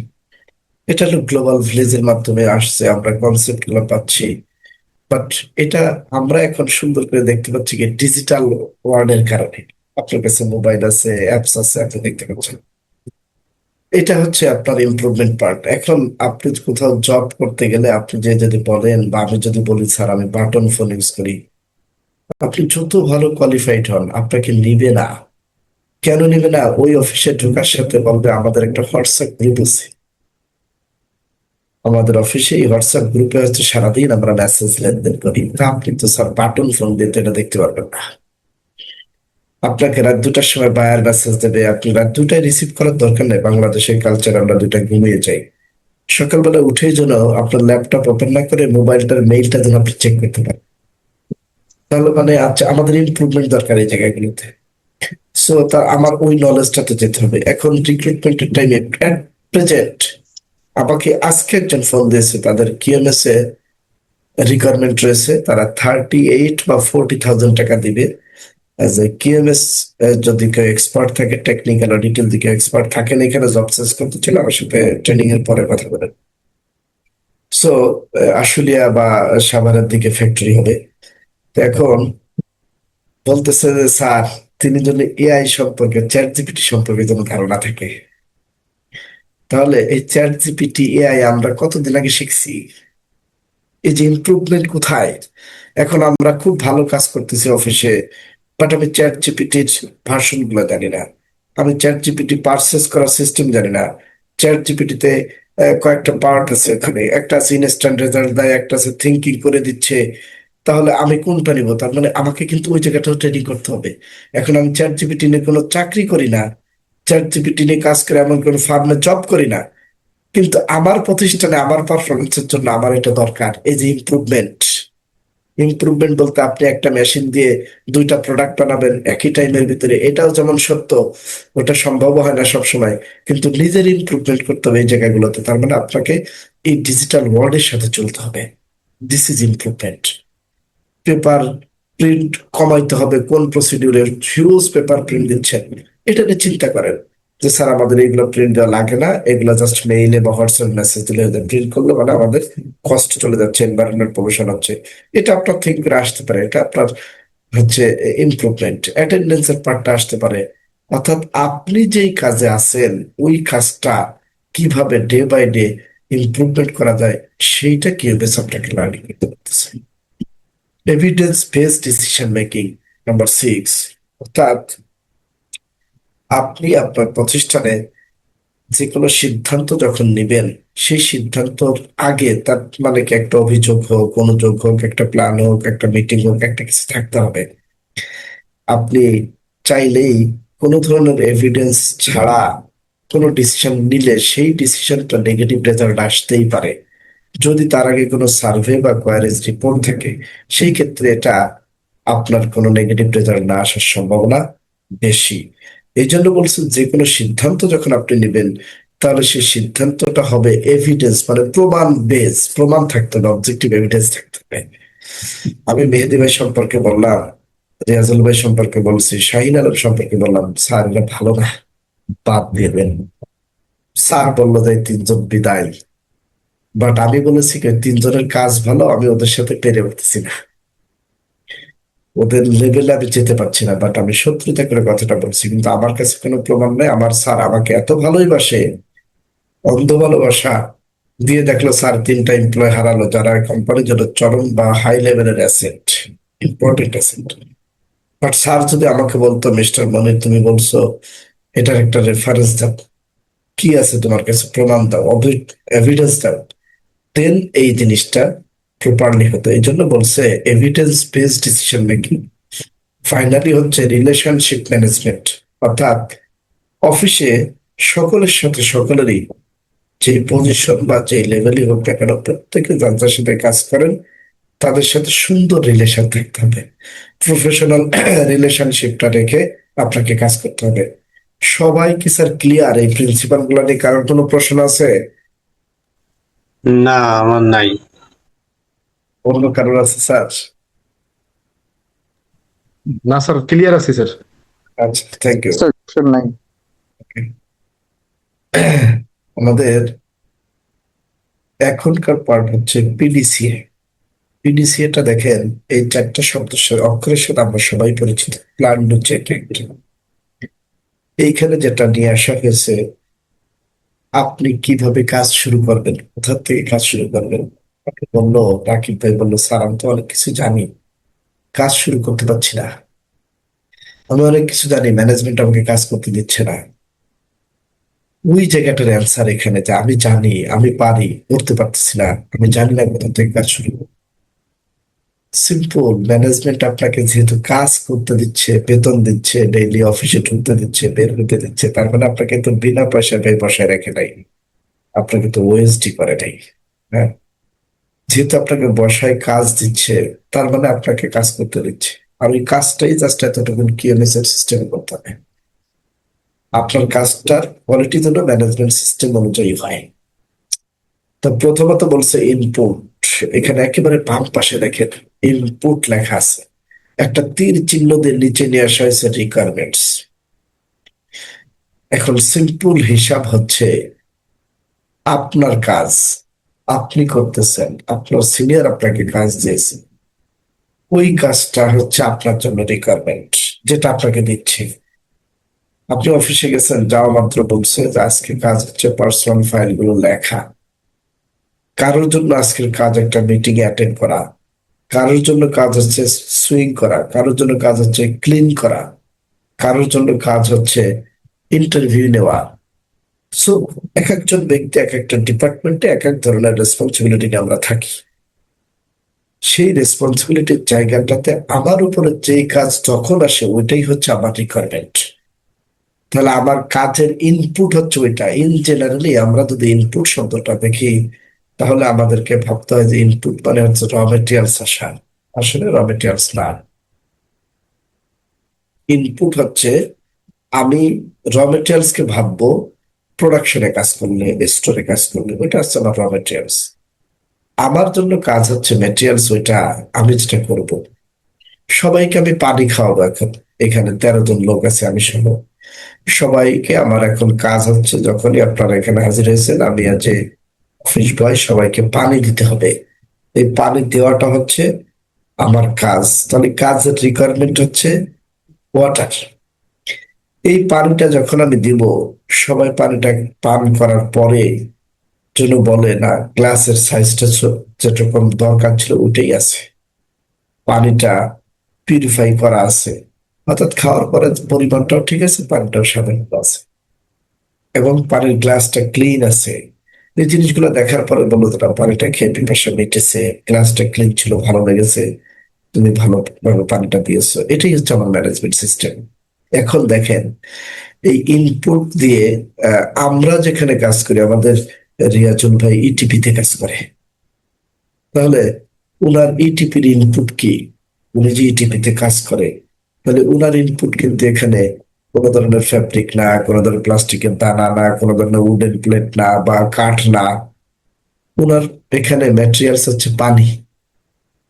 তাহলে এই পানিটা হচ্ছে ওনার কাছে ইনপুট। পানিটাকে ইনফিলেট করার জন্য এই জায়গাটাতে কেমিক্যালটা হচ্ছে ওনার কাছে ইনপুট। সো এই যে ওনার দায়িত্ব হচ্ছে এইগুলার হচ্ছে রিকোয়ারমেন্ট ইনপুট অনুযায়ী। সো এখন ওনার কিউএমএসটা কোথায়? এই জায়গাটাতে উনি কাজ শুরু করবে। কিউএমএস মানে এইচআর ডিপার্টমেন্টের না, কিউএমএস মানে প্রোডাকশন কিউসির না। কিউএমএস মানে হচ্ছে আপনি যেখানে কাজ করতেছেন আপনার কাজটা যেন প্রপারলি হয়। তার মানে হচ্ছে ইটিপিতে ওই কেমিক্যালটা যেন রিয়াজুল ভাই প্রপারলি মিক্সিং করে, যতটুকু দরকার রেশিও। যদি প্রপারলি করে তাহলে পানিটা রিফিলেন্ট হতে, পানিটা ঠিক হওয়ার জন্য ওইটাই, ওই কেমিক্যালটাই এনাফ। তাহলে উনি যদি প্রপারলি কেমিক্যালটা মিক্সিং করে এবং নির্দিষ্ট সময় যেটুকু রাখতে হয় সেইভাবে যদি উনি মেনটেন করে, তাহলে দিন শেষে যে পানিটা আউটলেট দিয়ে বাইরে চলে যাবে অথবা পানিটা রিইউজ করবে, তাহলে ওই পানিটাকে রিফিলেট করে বাইরে ফেললো, যেটা দিয়ে কোনো ক্ষতি হচ্ছে না, রিইউজ করতেছে, সেই জায়গাটাও ঠিক থাকতেছে। তারপরে এই কাজটা উনি পুরো একটা সিস্টেমে করেছে। যেই সিস্টেমের ভিতরে প্রথম ছিল কেমিক্যাল সিলেকশন করা, কেমিক্যাল মিক্সিং করা, কেমিক্যাল ডোজিং দেওয়া, এবং সময়টাকে ঠিক করা, লাস্টলি পানিটাকে বাইরে ফেলানো অথবা রিইউজ করা। এই যে টোটাল কাজটা করার জন্য ওনাকে একটা নির্দিষ্ট সিস্টেম ফলো করতে হয়েছে। যেই সিস্টেমটা ফলো করেছে উনি, ওই সিস্টেমটাই ম্যানেজমেন্ট দিয়েছে। আর ম্যানেজমেন্ট দেওয়ার কারণে ওনার কাজটা সুন্দর হয়েছে। দিন শেষে দেখেন একেবারে শেষে লেখা আছে আউটপুট, যেটা স্যাটিসফ্যাকশন। এই আউটপুটের পার্টটাতে এসে যখন দেখছে যে এই পানির প্রবাহ বা পানির সুন্দর রিসিভিং পার্টটা, মিক্সিং পার্টটা যা যা করা দরকার করে ফাইনাল করছে, এই পানিটাকে যখন পরবর্তীতে টেস্ট করা হয়েছে, পিএইচও, টিডিএসও, সিওডি, বিওডি যাই করুক না কেন, রেজাল্ট ভালো এসেছে, তখনই আমরা বলবো রিয়াজুল ভাই ভালো কাজ করে। তাহলে এই যে রিয়াজুল ভাই কাজ করলে একটা সিস্টেম দিয়ে, যে সিস্টেমটা ম্যানেজমেন্ট দিয়েছে, আর এই ম্যানেজমেন্টের সিস্টেম ফলো করার কারণে মিস্টার রিয়াজুলের কাজের কোয়ালিটি ভালো হচ্ছে। This is quality management system. Riazul ভাই শুরু করেছে তার যেখানে কাজ শুরু করার কথা ওই জায়গাটাতেই। তাহলে ওনার কিউএমএস এর কাজ শুরু করতে হবে কোন জায়গাতে? যেখানে ওনার কাজ। একজন ব্যক্তি এখানে আমাদের রাকিব ভাই, উনি ফ্যাক্টরিতে ঢোকেন সকালে 6টায় বা 8টায়। উনি ফ্যাক্টরিতে ঢোকার সময় যে অ্যাডমিনের মানুষ, উনি গাড়িতে নেমে আগে সিকিউরিটি গার্ডের রুমটাতে দেখতে যান সিকিউরিটিটা কোন অবস্থায় আছে, কারণ সিকিউরিটি টিমটা ওনার আন্ডারে তারা জব করেন, তারা ভালো আছে কিনা, নাইট ডিউটি ঠিক মতো হয়েছে কিনা, কোট শু বা আদার্স ড্রেস আপ গুলো ঠিক মতো পড়ছে কিনা, স্যালুট গুলো ঠিক মতো দিচ্ছে কিনা, মানে তাদের রেসপন্সিবিলিটিটা দেখা। তাহলে রিয়াজুল ভাইয়ের কিউএমএস শুরু হলো, সরি, রাকিব ভাইয়ের কিউএমএস শুরু হলো হচ্ছে ওই ফ্যাক্টরিতে এন্ট্রেন্স এর পরেই। রিয়াজুল ভাই, মেহেদি ভাই, এরা কেউ মার্সেন্টাইজার, কেউ ইটিভিতে কাজ করে, ওনারা ওখান থেকে গাড়ি থেকে নেমেই ওনারা কেউ ইটিভির রুমে চলে গেছে, মেহেদি ভাই চলে গেছে ওনার 8তলাতে মার্সেন্টাইজিং রুম, ওখানে চলে গেছে, যে উনি ওনার টেবিলটাতে বসে গেছে। আর ওই রাকিব ভাই কিন্তু টেবিলে যায় নাই, উনি ওই সিকিউরিটি গার্ডের রুম থেকে ওনার কার্যক্রম শুরু হয়েছে। ক্লিনারকে দেখছে, সালাম দিছে বা জানতে চাইছে সব জায়গায় ক্লিন হয়েছে, সুন্দর হয়েছে। ওয়েলফেয়ারকে দেখছে, বলছে ম্যাডাম সব জায়গা কি চেক করছে। তার মানে কি, ওনার কাজ হচ্ছে এগুলো মনিটরিং করা। সো আলটিমেটলি উনি ওই যে ওনার মনিটরিং করাটাই হচ্ছে কিউএমএস, বাট ওইটা যেন একটা সিস্টেমে থাকে, এই সিস্টেমটাই হচ্ছে কোয়ালিটি ম্যানেজমেন্ট সিস্টেম। এই যে যার যার কাজ যেখান থেকে শুরু, ওই শুরুটাই হচ্ছে তার কিউএমএস এর যে কাজ বলতেছে আমরা, বা কিউএমএস এর যে ফলো করাটা, তার ওই কাজের মধ্যে যেন থাকে। একজন ব্যক্তির কাজ স্যালুট দেওয়া, সে তার স্যালুটটা যেন এরকম না হয়, এরকম না হয়, তার স্যালুটটা যেন প্রপারলি একটা স্যালুটের সিস্টেম হয়। এই সিস্টেমটা মানে কি, এটা যেন ভেঙে না যায়, হাত পুজো না হয়, বাঁকা না হয়। সো যেভাবে দিলে এটা বলা হচ্ছে না, প্রপারলি একটা স্যালুট দিয়েছে, ওইটাই হচ্ছে ম্যানেজমেন্ট সিস্টেম। আর ওইটা দেওয়াটাই যেহেতু তোর কাজ, তো ওই যে কাজটা প্রপারলি করাটাই হচ্ছে ম্যানেজমেন্ট সিস্টেম। ক্লিয়ার সবাই? তাহলে জি স্যার, আমাদের ক্লিয়ার। আর আমাদের জি কাজ স্যার। যেখান থেকে জি করব, স্যার। যে কাজটা করব যেখান থেকে করব, ওইটাই ম্যানেজমেন্ট সিস্টেম ফলো করাটাই হচ্ছে কিউএমএস এর কাজ স্টার্টিং। হ্যাঁ, কে যেন কি বলছেন প্লিজ? বললাম স্যার আমরা ক্লিয়ার আছে সব এই বিষয়ে। আচ্ছা, থ্যাংক ইউ। এখন আমরা আসি ক্লজে। এই স্ট্যান্ডার্ডে টোটাল 10টা ক্লজ আছে।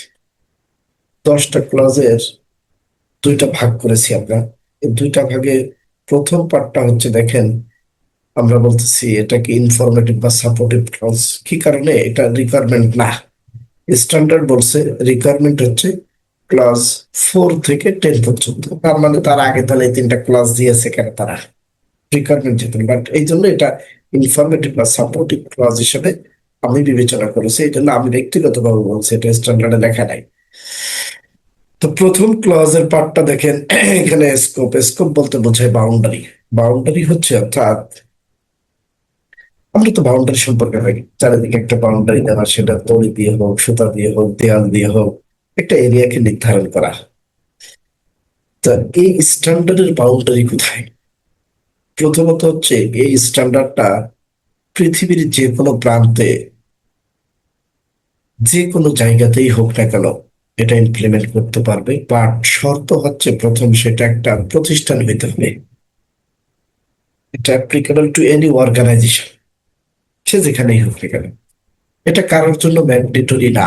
এটা জেনেরিক স্ট্যান্ডার্ড, কারোর জন্য ম্যান্ডেটরি না। বাট ম্যান্ডেটরি হবে যদি আপনার বায়ার বলে, যেটা আমাদের, এটা যদি আপনি মেনটেন না করেন, সার্টিফাইড না হন, আপনার সাথে আমি বিজনেস করবো না, তখন এটা ম্যান্ডেটরি। যদি আপনার কোন টেন্ডারের পার্ট হয়, সেই টেন্ডারের পার্টটা থেকে যদি বলে যে সার্টিফিকেট না থাকলে আপনি টেন্ডার বিড করতে পারবেন না, তাহলে হচ্ছে সেটা ম্যান্ডেটরি। সো এটা জেনেরিক একটা স্ট্যান্ডার্ড, বাট এটা অনলি অর্গানাইজেশনের জন্য। এখন কোন অর্গানাইজেশন? এখানে বলছে রিগার্ডলেস টাইপ অর সাইজ, আপনি যে ধরনের প্রতিষ্ঠানে হন না কেন, সার্ভিস দেন আর প্রোডাক্ট সেল করেন, যেটাই থাক না কেন, বাট সেই প্রতিষ্ঠানটা ছোট বড় মাঝারি যেভাবেই হোক, 5 জন মানুষ 2 জন মানুষ নিয়ে প্রতিষ্ঠান, যদি লিগালি সেই প্রতিষ্ঠানটা থাকে, ওই প্রতিষ্ঠানটা চালানোর জন্য যে সমস্ত লিগাল লাইসেন্স দরকার। এখন একজন এক্সপোর্ট করে, তার এক্সপোর্টের লাইসেন্স থাকতে হবে। একজন এক্সপোর্ট করে না, ডোমেস্টিক মার্কেট, বাংলাদেশের এরিয়ার ভিতরে সেল করে, তার তো এক্সপোর্ট রাখার দরকার নাই। তাহলে ওনার এক্সপোর্ট লাইসেন্স কোনো প্রয়োজন নাই। তো যার যেটা প্রয়োজন, সেই লাইসেন্স গুলো যদি থাকে, অর্থাৎ লিগালি যদি প্রপারলি থাকে, তাহলেই সেই প্রতিষ্ঠানটা এই স্ট্যান্ডার্ডটা নিয়ে কাজ করতে পারে। সার্টিফাইড হবে কিনা সেটা পরে, কারণ সার্টিফিকেট পাওয়ার জন্য রিকোয়ারমেন্ট গুলো ফুলফিল করতে হবে, কিন্তু তিনি ইমপ্লিমেন্ট করতে পারবেন এটা। স্ট্যান্ডার্ড যেটা বোঝাইছে, ছোট বড় মাঝারি যে কোনো ধরনের প্রতিষ্ঠানই হোক না কেন, এই স্ট্যান্ডার্ডটা তারা নিতে পারবে। এই স্কোপ দিয়ে বোঝাচ্ছে স্ট্যান্ডার্ডের স্কোপ, স্ট্যান্ডার্ড। এই জন্য দেখেন নিচে 3টা শর্ত দিয়েছে, যেটা একটা বলছি, অ্যাপ্লিকেবল টু এনি অর্গানাইজেশন, যে কোনো প্রতিষ্ঠান নিতে হবে, সেই প্রতিষ্ঠানের স্ট্যাটুটরি আর রেগুলেটরি রিকোয়ারমেন্ট ফুলফিল করতে হবে, এবং সেই জায়গাটাতে প্রোডাক্ট অথবা সার্ভিস প্রোভাইড করতে হবে। এই 3টা শর্ত যারা মানবে, যে সমস্ত প্রতিষ্ঠান পৃথিবীর যেখানেই হোক না কেন, যে টাইপেরই হোক না কেন, তারা কিউএমএস এর স্ট্যান্ডার্ড নিতে পারবে। তাহলে এই স্ট্যান্ডার্ডের স্কোপ নিয়ে যদি জিজ্ঞেস করা হয় যে ISO 9015 এই স্ট্যান্ডার্ডের কিউএমএস এর স্কোপ কি, তাহলে স্কোপ তো এটা যে কোনো প্রতিষ্ঠান নিতে পারবে। দ্বিতীয়ত বলছে নরমেটিভ রেফারেন্স। নরমেটিভ রেফারেন্সটা হচ্ছে, আপনি যখন ইউনিভার্সিটিতে পড়ছেন, প্রাইভেট পাবলিক ন্যাশনাল যেটাই হোক না কেন, আপনাদেরকে অ্যাসাইনমেন্ট জমা দিতে হচ্ছে। অ্যাসাইনমেন্ট জমা দেওয়ার সময় অ্যাসাইনমেন্টের নিচে কোনো জায়গাতে লিখেছেন এই প্যারাটা আমি অমুক বইয়ের অমুক অধ্যায় অমুক লেখকের কাছ থেকে নিয়েছি, রেফারেন্স দিয়েছি আমরা, একটা পলিসি বানাইতেছি, আমরা একটা রেফারেন্স দিচ্ছি, এটা হচ্ছে নর্মেটিভ রেফারেন্স। তা আমরা আলোচনা করছি 9001 স্ট্যান্ডার্ড বলতেছে কি, যে আপনি 9000 নামে একটা স্ট্যান্ডার্ড আছে, দেখেন 9000 নামে একটা স্ট্যান্ডার্ড আছে, এই স্ট্যান্ডার্ডের পার্টটাতে 2015 কেএমএস, এটা হচ্ছে 9001 এর জন্য নর্মেটিভ রেফারেন্স। অর্থাৎ 9001 স্ট্যান্ডার্ডটা পড়ার জন্য 9000, অনলি 9000 একটা স্ট্যান্ডার্ড আছে, যে স্ট্যান্ডার্ডটার পার্টটা হচ্ছে ফান্ডামেন্টালস অ্যান্ড ভোকাবুলারি। ওইটা পড়লে আপনি এই 9001টাকে আরো ভালো বুঝবেন, সেই জন্য এটাকে একটা রেফারেন্স দেওয়া হয়েছে। টার্মস অ্যান্ড ডেফিনেশন সংজ্ঞা, যেমন আমি নর্মেটিভ রেফারেন্সের সংজ্ঞা বলছি, পলিসির সংজ্ঞা বলছি, বিভিন্ন সংজ্ঞা বলতেছি, এখানে 40+ সংজ্ঞা আছে, সেটাকে বলছি। বাট আমাদের যেহেতু শর্ট সময়, আমরা এই সংজ্ঞাগুলো এখানে আলোচনা করবো না, আমাদের ভিতরে বিভিন্ন পার্টটাতে আলোচনা চলে আসবে। এখন হচ্ছে আমাদের context of the organization. Context of the অর্গানাইজেশনটা হচ্ছে ক্লজ নাম্বার 4। এই জায়গাটাতে প্রথম লার্নিংটা হচ্ছে কনটেক্সট কি। অর্গানাইজেশনটা তো বুঝি আমরা, প্রতিষ্ঠান যে যেখানে চাকরি করি অথবা প্রতিষ্ঠানের ওনার যে যেভাবে থাকি না কেন, এটা হচ্ছে অর্গানাইজেশন।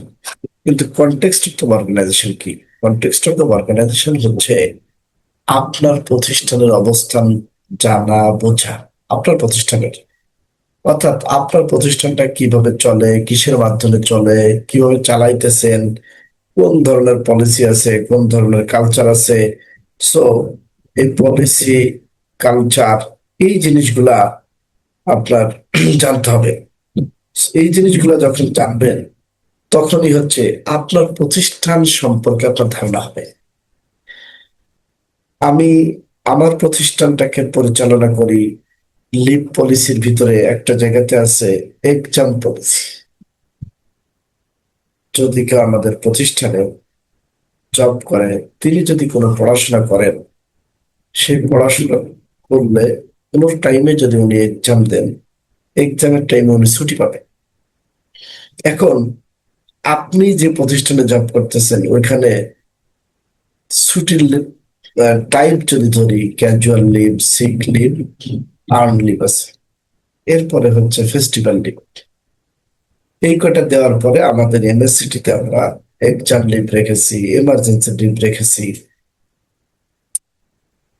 এখন এই লিভ পলিসি, এটা আমাদের সব ধরনের প্রতিষ্ঠানের জন্য প্রযোজ্য। আমাদের প্রতিষ্ঠানের কনটেক্সট হচ্ছে, সরি, আমাদের প্রতিষ্ঠানের কনটেক্সট যখন আমরা বের করব, তার মানে আমরা দেখবো যে আমাদের প্রতিষ্ঠানে কতগুলো পলিসি আছে। সো আমরা কিউএস যখন কাজ করবো, পলিসিগুলোর ভিতরে আমাদের কাজ করতে হবে।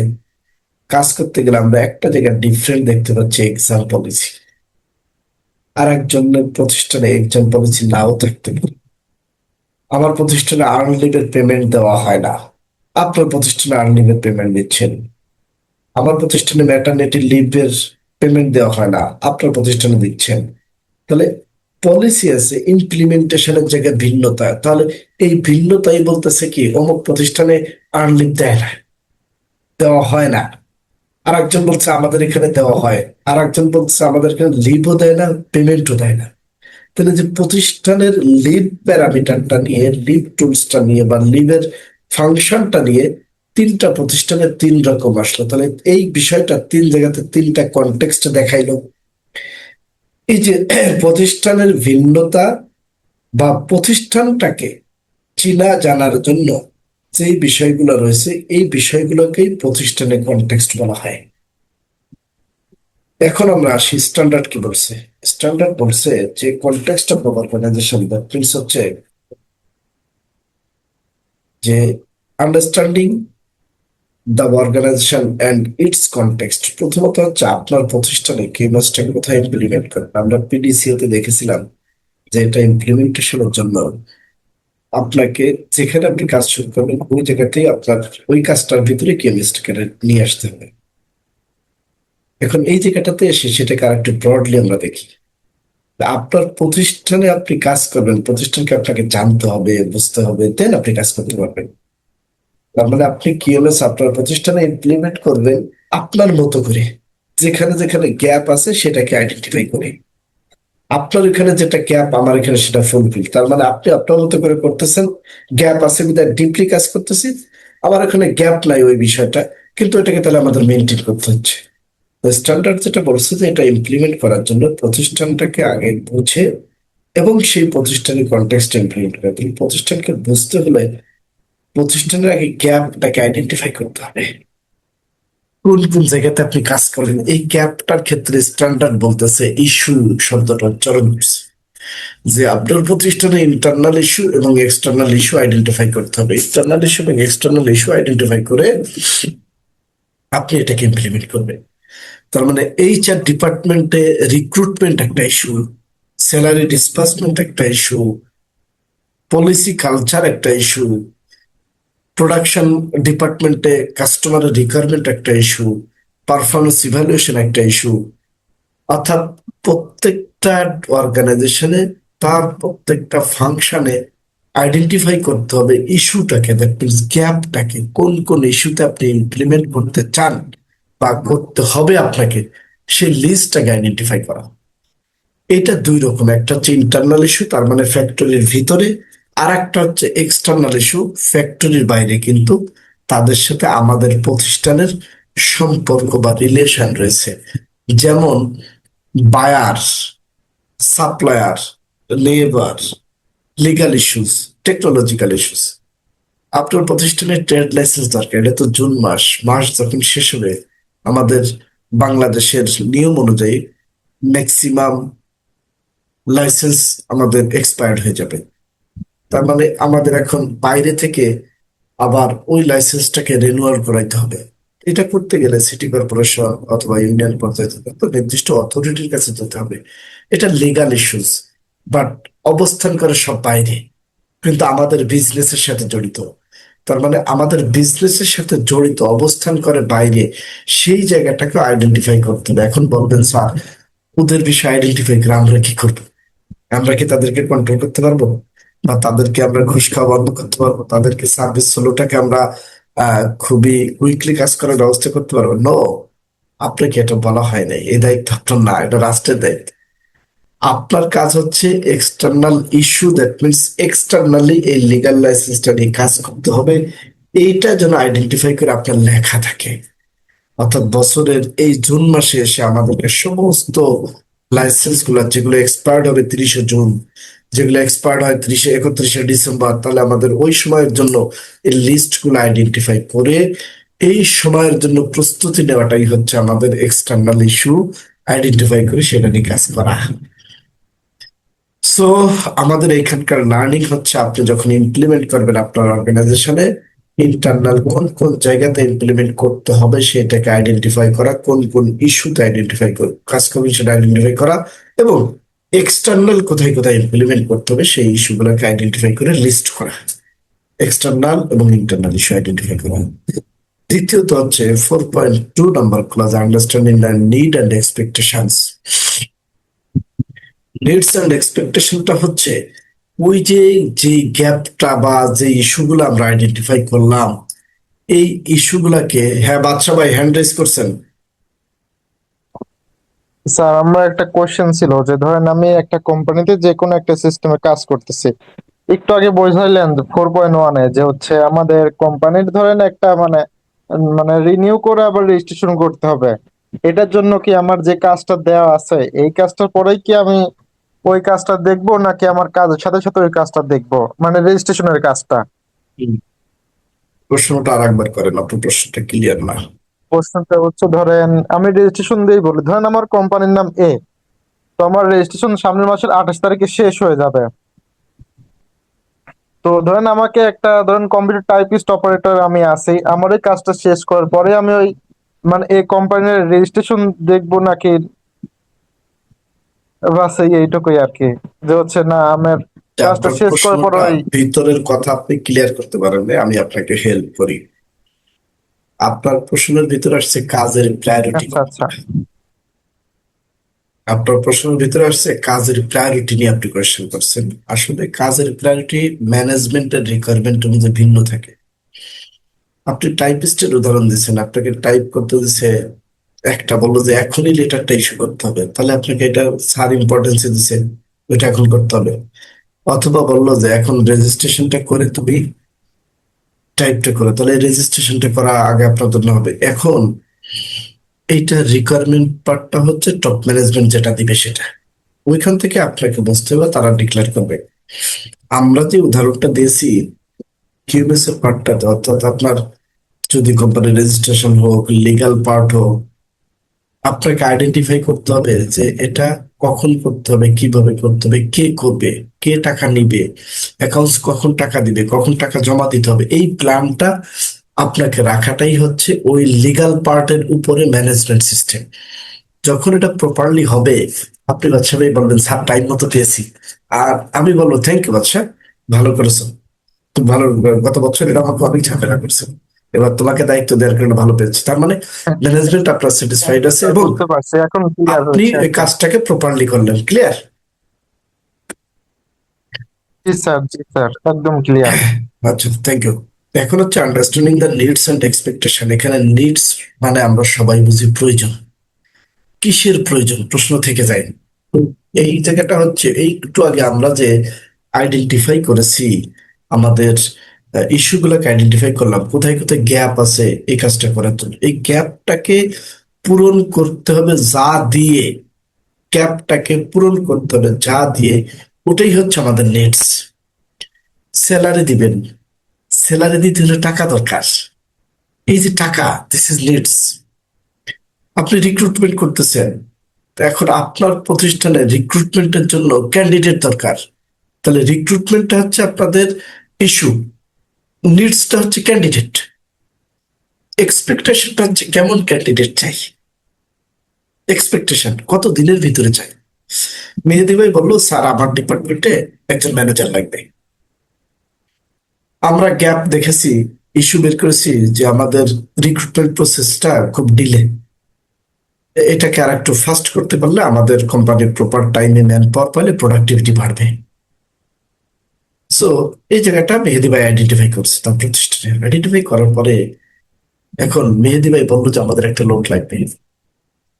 এই যে লোক লাগাটা, এটা হচ্ছে ইস্যু হিসেবে আসছে। এখন এইটা একটা ডিমান্ড, এটা ফুলফিল করবে ক্যান্ডিডেট দিয়ে, মানে লোক দিয়ে, এটা হচ্ছে নিডস। এক্সপেকটেশন, মেহেদি ভাই বললো যে ভাই আমি সর্বোচ্চ 10 ডেজ আপনাকে টাইম দেব। এইচআর ডিপার্টমেন্ট থেকে বললো মেহেদি ভাই 10 দিনে তো বেকার মানুষ ছাড়া পাওয়া যায় না। রিক্রুটমেন্ট একটা লোককে রিক্রুট করলে তাকে মিনিমাম 1 মাস সময় দিতে হবে সে আগের কোম্পানিটা থেকে রিলিজ নিয়ে আসার জন্য। তার মানে আমরা আজকে থেকেও যদি কাজ করি তাহলে 1.5 মাস সময় লাগবে, কারণ 10 দিনের তো সিভি শর্টিং করে, ইন্টারভিউ করে, ফাইনাল করে তাকে অফার লেটার বা অ্যাপয়েন্টমেন্ট লেটার দিলে উনি সেখানে রেজিগনেশন দিয়ে আমাদের এখানে আসতে এই 1.5 মাস সময় লাগবে। তো মেহেদি ভাইয়ের এক্সপেকটেশন হচ্ছে ভাই প্রোডাকশনের অনেক প্রেশার, আপনি বেকার লোক দিবেন না কাজের লোক দিবেন আমি জানি না, ইজ এক্সপেকটেশন, বাট আমাকে ভাই লোক দিতে হবে এই টাইমে, কিন্তু লোক লাগবে এটা হচ্ছে নিডস। স্যালারি দিতে হবে এটা নিডস। মেহেদি ভাই বললো যে স্যার স্যালারি তো দিবেন ব্যাংকে দিয়ে, দিস ইজ এক্সপেকটেশন। স্যার 7 তারিখে তো দেন, একদিন আগে 6 তারিখে দিলে তো আমাদের একটু সুবিধা, বাসা ভাড়া টাড়া দিতে গেলে মালিকরা খুব ঝামেলা করে, 5 তারিখ পার হইলে স্কুলের বেতন দিতে গেলে স্যাররা অনেক ঝামেলা করে, বাচ্চা কাচ্চা পড়াশোনা করে, দোকান থেকে বাকি খায়, দোকানদার বলে ভাই 5 তারিখের বাইরে যেন না, স্যার 5 তারিখে দেন না বেতনটা, এক্সপেকটেশন। বাট স্যালারি দিতে হবে এটা নিডস। আর এই জায়গাটা আমরা পাচ্ছি কোথায়, আন্ডারস্ট্যান্ডিং করে, যে আমাদের প্রতিষ্ঠানের ওই যে উপরের আন্ডারস্ট্যান্ডিং, দ্যাট মিনস কি অর্গানাইজেশনের এই স্যালারি বা রিক্রুটমেন্টের জায়গাটা হচ্ছে আমাদের গ্যাপ ছিল, ওই ইস্যুতে আমাদের স্যালারি ইস্যু বা রিক্রুটমেন্ট ইস্যুতে কাজ করতে হবে। সেই কাজের পার্টটা হচ্ছে এই যে মেহেদি ভাই আজ কাস্টমার, তিনার নিডটা হচ্ছে, রিকোয়ারমেন্টটা হচ্ছে এই লোকটা, আর ওনার এক্সপেকটেশন হচ্ছে যে ভাই 10 দিনের ভিতর দিবেন। সবাই কি ক্লিয়ার স্যার? জি এর এরপরে হচ্ছে determining the scope of the quality management system. এই যে যে আমরা ইস্যুগুলো আইডেন্টিফাই করলাম, এই ইস্যুগুলো আইডেন্টিফাই করে আপনি কোথায় কাজ করবেন সেই জায়গাটা, সেই স্কোপটা নির্ধারণ করা। আমরা এখানে যে কয়জন আছি প্রত্যেকেই যদি একটা করে জায়গাটাতে আইডেন্টিফাই করি, তাহলে আমাদের এখানে 12 জন মানুষ, 12টা জায়গা আমরা পাচ্ছি। পার্ট যদি 10টা করে থাকে 120টা, তা আমরা 120টাকে যদি লিস্ট করি, ওই যে লিস্ট কোথায় পাচ্ছি 4.1-এ, ইন্টারনাল এক্সটার্নাল ইস্যুতে। এই 120টা নিয়ে কি আমরা কাজ করব একসাথে, না কোনো কোনো জায়গাতে দুটা একটা দিয়ে স্টার্ট করবো? সাস্টেনেবিলিটি বা কন্টিনিউয়াল ইমপ্রুভমেন্ট বলে আস্তে আস্তে করেন, বাট লিস্ট করেন, তারপরে আপনি কাজ শুরু করেন। তার মানে আমি কোনটা দিয়ে কাজ শুরু করতে চাই, স্কোপ মানে এখানে পরিধি বলতে ডিটারমাইন করতে বলতেছে, সিদ্ধান্ত নিতে বলতেছে যে আপনি কোনটায় কাজ করবেন, কোন ডিপার্টমেন্ট করবেন। লাইক এজ একটা ডিপার্টমেন্ট হলো আর একটা ডিপার্টমেন্ট হলো না, তাহলে ওই কিউএমএস এর পার্টটা এখানে পরিপূর্ণ হবে না। কারণ আপনি যদি ভালো কাজ করেন আর আমি যদি সেই কাজের ফিডব্যাকটা, আপনাকে একটা কাজ দিলে খুব দ্রুত আপনি এটা কমপ্লিট করে আমাকে দিচ্ছেন, সো বাস হ্যাপি আমি। কিন্তু আমি যখন এটার ফিডব্যাক দিব, আমার টেবিলে এরকম কাগজ থাকতে থাকতে হয়ে গেছে, আমি গল্প করছি, অন্যান্য কাজে ব্যস্ত আছি, বা আমি কাজই করতেছি অন্যান্য কাজে ব্যস্ত আছি, কিন্তু আপনি বলছেন যে মনে স্যার এখানে কাগজ দিলে, একটা রিপোর্ট দিলে, একটা সাইনের জন্য 2 দিন ঘুরতে হয়, ওই 2টা দিনে আমার সময়টা নষ্ট হয়। তার মানে আপনাকে স্কোপ নির্ধারণ করতে হবে যে আমার ডিপার্টমেন্টে আমি তাহলে ওই ডিপার্টমেন্ট কিন্তু কিউএমএস ইমপ্লিমেন্ট করে ওটা সুন্দর করে তাড়াতাড়ি ফিডব্যাক দিচ্ছে, আর আমি দিচ্ছি 2 দিন পরে, তাহলে ওনার কিউএমএসটা কিন্তু ওনার ডিপার্টমেন্টাল ফাংশনে তাড়াতাড়ি ফিডব্যাক দেওয়ার, আমার ডিপার্টমেন্টাল ফাংশনে এখনো কিউএমএস ইমপ্লিমেন্ট খুব স্লোলি কাজ করতেছে। তার মানে ওই ডিপার্টমেন্টাল কিউএমএসটা আমার কারণে ভেঙে পড়তেছে। দ্বিতীয়ত হচ্ছে মূলত এই জায়গাটাতে সে ডিটারমিনেন্টটা বোঝায় যে আপনি কোথায় কাজ করবেন, আপনার কাজের অ্যাক্টিভিটিস, আপনি যে কাজ করতেছেন আপনার কাজের অ্যাক্টিভিটিস এর উপরে, আপনার প্রোডাক্ট ও সার্ভিসের অ্যাক্টিভিটিস এর উপরে এটা নির্ধারণ করতে হবে যে আপনি ম্যানুফ্যাকচারিং করতেছেন, এক্সপোর্ট করতেছেন, ইম্পোর্ট করতেছেন, বা ইম্পোর্ট বা সার্ভিস প্রোভাইড করতেছেন, আপনার স্কোপটা নির্ধারণ করে আপনাকে কাজ করতে হবে।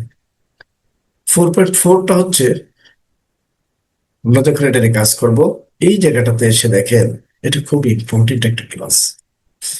এই ক্লাসটা হচ্ছে quality management system and it's process. এই কথাটা এখানে বলছে, মানে management system and it's process. আগে এই জায়গাটা বুঝতে হবে, কিন্তু ম্যানেজমেন্ট সিস্টেম কি আমরা এটা আলোচনা করছি না? ম্যানেজমেন্ট যে সিস্টেমটা আমাদেরকে দেয়, যার মাধ্যমে আমি কাজগুলো সুন্দর করে করি, একটা সিস্টেম দিচ্ছে, একটা পলিসি দিচ্ছে, ওইটাকে ডেসক্রাইব করার পরে কাজের রেজাল্ট ভালো হচ্ছে।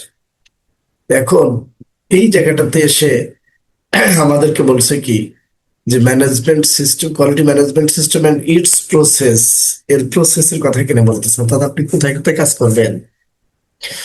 প্রথম বলছে কি ইনপুট আউটপুট, যেটা আমরা পিডিসি তে দেখেছিলাম।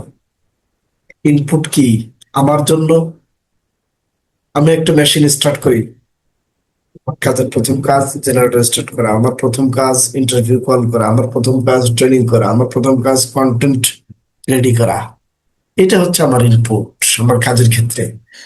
আউটপুট হচ্ছে এটা রেজাল্ট যার জন্য করছি সে জায়গা থেকে। তাহলে ইনপুট টু আউটপুট, অর্থাৎ আপনার কাজের শুরু থেকে শেষ পর্যন্ত প্রত্যেকটা জায়গাতে process, quality management system and its process.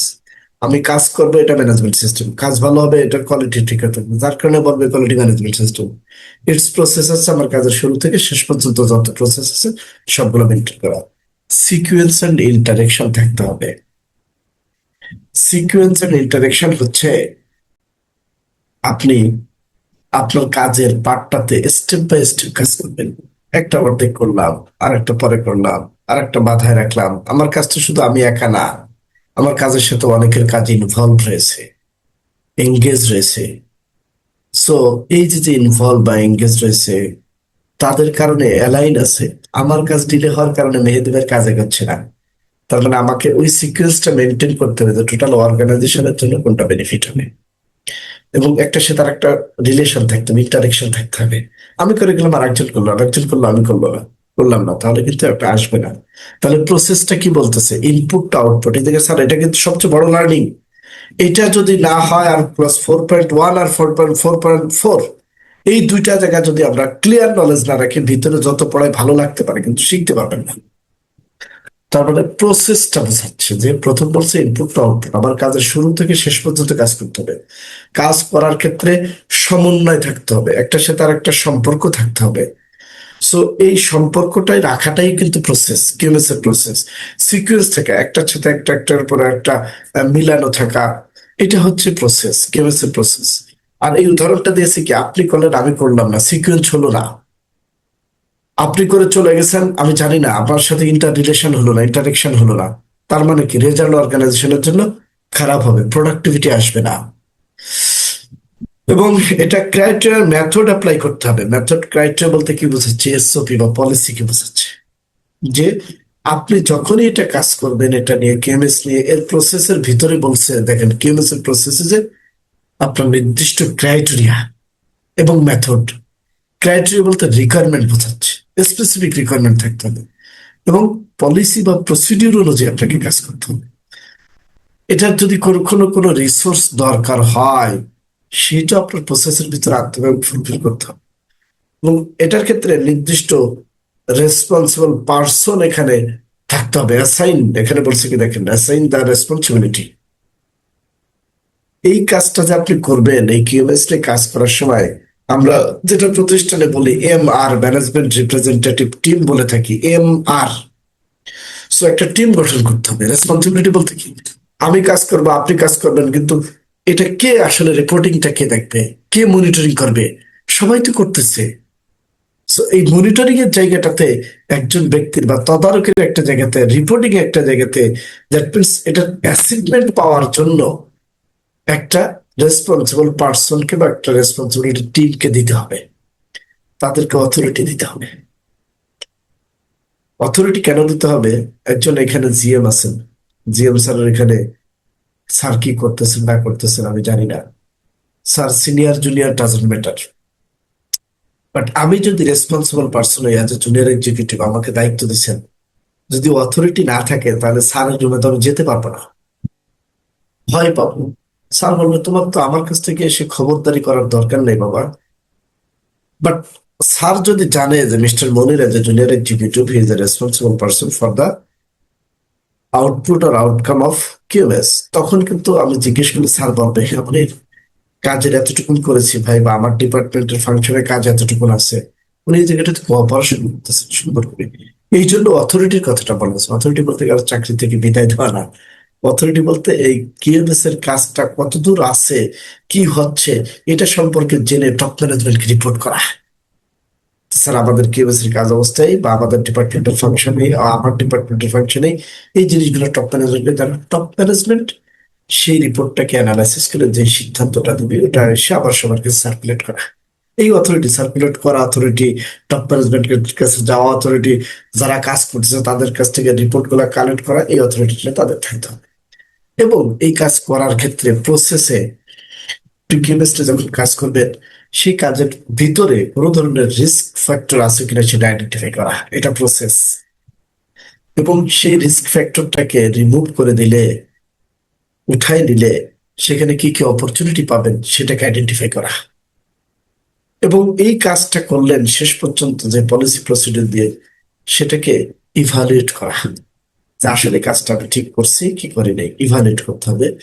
এবং যদি কখনো কোনো চেঞ্জ প্রয়োজন হয়, ইমপ্লিমেন্টের চেঞ্জেস, আপনি কাজ করে ফেলছেন, বাট কাস্টমার রিকোয়ারমেন্টে, পলিসি অনুযায়ী, দেশের বিধিবিধান বা আইন অনুযায়ী, সরকারি কোনো গ্যাজেট অনুযায়ী আপনাকে কোনো কিছু চেঞ্জ করতে যদি হয়, কিউএমএস বলছে সেটা আপনি চেঞ্জ করবেন, আপনি চেঞ্জ করবেন।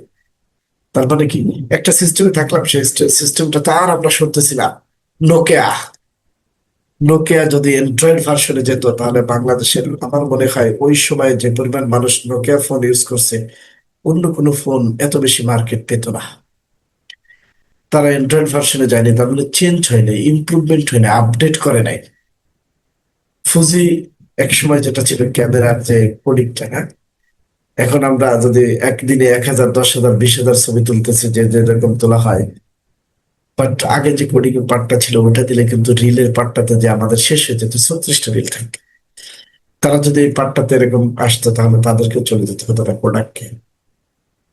সো আপনার প্রতিষ্ঠানে কিউএমএস ইমপ্লিমেন্টের জন্য যদি কোনো প্রসেসের পার্টটাতে, ইটস প্রসেস বলছে, প্রসেসের পার্টটাতে চেঞ্জ করার প্রয়োজন হয়, তাহলে আপনাকে চেঞ্জ করতে হবে এবং ইমপ্রুভ দিস দ্য প্রসেস। সাথে সাথে যদি কোথাও ইমপ্রুভমেন্ট দরকার, সেটা করতে হবে। আমাদের এই ক্লজের এই পার্টটাতে লার্নিংটা হচ্ছে, আমরা কাজ শুরু করব, ইনপুট, দ্যাট মিনস আমার কাজের শুরুতে, আমি যে কাজই করি না কেন, এবং যাদের জন্য বা যার জন্য কাজ করব আউটপুট অর্থাৎ ওই কাজের ফিডব্যাকটা তার কাছ থেকে তার পর্যন্ত পৌঁছানো। এই কাজটা করার ক্ষেত্রে সিকুয়েন্স থাকতে হবে এবং ইন্টারেকশন থাকতে হবে। এই কাজ করার ক্ষেত্রে নির্দিষ্ট প্রসেস বা ক্রাইটেরিয়া মেথড থাকতে হবে, যেখানে যা লাগবে সেই জিনিসগুলো দিতে হবে।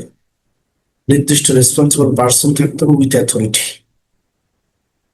কাজের ক্ষেত্রে কোনো ধরনের রিস্ক ফ্যাক্টর আছে কিনা সেটা আইডেন্টিফাই করা এবং সেই রিস্কটাকে তুলে দিলে কোনো অপরচুনিটি আছে কিনা সেটাকে দেখানো। কাজ আমরা করতেছি, কাজটাকে মাঝে মাঝে রিভিউ করা, ইভালুয়েট করা আসলে ঠিক পথে আছে কিনা, এবং জন্য ধরনের চেঞ্জ বা ইমপ্রুভমেন্ট থাকলে সেটাকে নিয়ে আসবেন।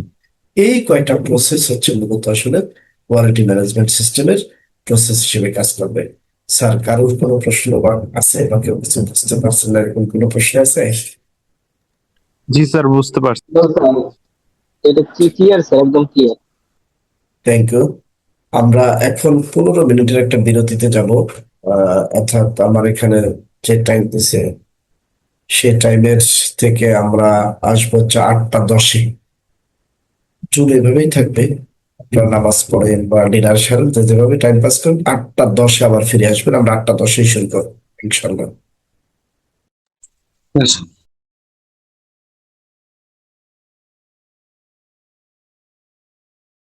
স্যার 8টা ওয়ালাইকুম।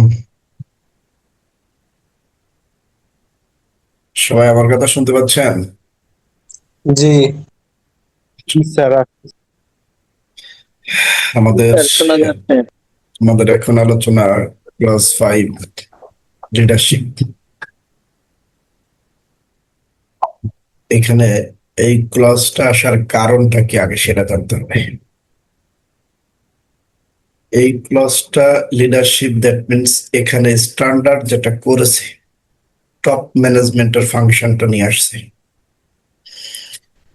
সো আমাদের প্রশ্ন ছিল কেন এই কারণে ইনভলভ হতে পারেন, একটু দেখেন তো প্লিজ। কিছু বলছেন? ইনফিনিক্স লেখা আছে, আপনার নামটা রিনেম করেন। সো লিডারশিপে ক্লাস এইখানে আসার কারণ হচ্ছে আমরা ক্লাস 4-এ শিখেছিলাম ইন্টারনাল এক্সটার্নাল ইস্যুকে আইডেন্টিফাই করা, তার নিড অ্যান্ড এক্সপেকটেশনটাকে বের করা, স্কোপ নির্ধারণ করা এবং প্রসেস গুলো জানা। সো ক্লাস 4.1 যখন বলেছিল আন্ডারস্ট্যান্ডিং, এটা বলে তারা বলছে যে understanding the organisation and its context, অর্থাৎ অর্গানাইজেশনের কনটেক্সট বলছে আমাদের ইন্টারনাল এক্সটার্নাল ইস্যুকে আইডেন্টিফাই করা। প্র্যাকটিক্যাল সেন্সে যদি আসি, আমাদের প্রতিষ্ঠান থেকে যখন বলা হয় যে আমরা ISO 9001 2015 QMS নিয়ে কাজ করতে চাই, টপ ম্যানেজমেন্টের একটা মেসেজ। আমরা যারা ওইখানে কাজ করব ওই জায়গাটাতে আমরা কাজ করে একটা লিস্ট নিয়ে গিয়েছি, sir this is gap, this is issues, এই জায়গাগুলোতে আমাদেরকে কাজ করতে হবে। এখন আমরা এই গ্যাপটাকে আইডেন্টিফাই করে, ইস্যুগুলোকে আইডেন্টিফাই করে টপ ম্যানেজমেন্টের কাছে গিয়েছি। সো এই যে হচ্ছে সেই লিডারশিপ ক্লজ, যেখানে আমরা ক্লাস 4-এ কাজ করে আমাদের কনটেক্সট অফ দ্য অর্গানাইজেশনকে বের করে টপ স্যার ম্যানেজমেন্ট সাউন্ড অনেক কমে গেছে। সাউন্ড কমে গেছে, অন্যরা শুনতে পাচ্ছেন? জি। ঠিক আছে স্যার। ঠিক আছে, তাহলে আপনার ওই জায়গাটার কোনো প্রবলেম থাকতে পারে। সো এই যে পার্টটাতে এসে টপ ম্যানেজমেন্টের কাছে আমাদের যাওয়া। এখন টপ ম্যানেজমেন্টের কাজ কি? আমরা অনেক সময় বলে থাকি যে স্যার আমি তো কাজ জানি বুঝি, টপ ম্যানেজমেন্ট কাজ করতে দেয় না, টপ ম্যানেজমেন্ট কাজ করতে চায় না। যদি এখানে কেউ টপ ম্যানেজমেন্টের রোল প্লে করেন অথবা ইন ফিউচার আমরা সবাই টপ ম্যানেজমেন্ট হিসেবে কাজ করব, আমাদের জন্য লার্নিংটা হচ্ছে এই ক্লাস। এই জন্য এই ক্লাসের প্রত্যেকটা মেন ক্লাসে বলছে টপ ম্যানেজমেন্ট বলা আছে। প্রথমত দেখেন 5.1 যেটা leadership and commitment. Leadership and কমিটমেন্টের পার্টটা হচ্ছে এখানে টপ ম্যানেজমেন্ট কমিটমেন্টটা দিবে আমরা কিভাবে এই কাজটাকে নিয়ে সামনে যাবো, দ্যাট মিনস কিউএমএস কে নিয়ে। তা প্রথমত বলছে যে টপ ম্যানেজমেন্টের কাজ কি। Top management accountability, that means জবাবদিহিতা নিশ্চিত করবে ইফেক্টিভনেস অফ দ্য কিউএমএস এর ইফেক্টিভনেস নিয়ে। এখন আমরা যদি বলি স্যাররা কাজ করতে চায় না, কাজ করতে দেয় না, যদি স্যারদেরকে আপনি এই জিনিসগুলাই বোঝান, স্যার কিউএমএস আমরা কাজ করতেছি, আপনার কাজ হচ্ছে এই জায়গাগুলোতে, অথবা আপনাদের পক্ষ থেকে এই কোঅপারেশনটা দরকার, এটা স্ট্যান্ডার্ডে বলছে, আপনি স্ট্যান্ডার্ডে কাজ করতে বলছেন, So এই কোঅপারেশনটা স্যার আপনাদের পক্ষ থেকে করতে হবে। অডিটর আমাদেরকে কোয়ারিজ করবে কোনো গ্যাপ পেলে, যেটা কি টপ ম্যানেজমেন্ট জানে। এই যে টপ ম্যানেজমেন্ট জানে, তখন আমাদেরকে অ্যান্সার দিতে হবে। যেভাবেই হোক টপ ম্যানেজমেন্টকে এই কাজটা করতে হবে। তো প্রথমত হচ্ছে জবাবদিহিতা নিশ্চিত করা। দ্বিতীয়ত বলছে যে quality policy and objective set করতে হবে, এস্টাবলিশ করতে হবে। কোয়ালিটি পলিসি কি আমরা একটু পরে দেখবো। তৃতীয়ত বলতেছে যে ইন্টিগ্রেশন, সরি, অর্গানাইজেশনে আপনার বিজনেসের সাথে আপনার অর্গানাইজেশন এই কিউএমএস এর রিকোয়ারমেন্টটাকে কাস্টমাইজ করতে হবে, মিলাইতে হবে। এটা টপ ম্যানেজমেন্টের কাজ। টপ ম্যানেজমেন্ট এটাকে মিলাবে।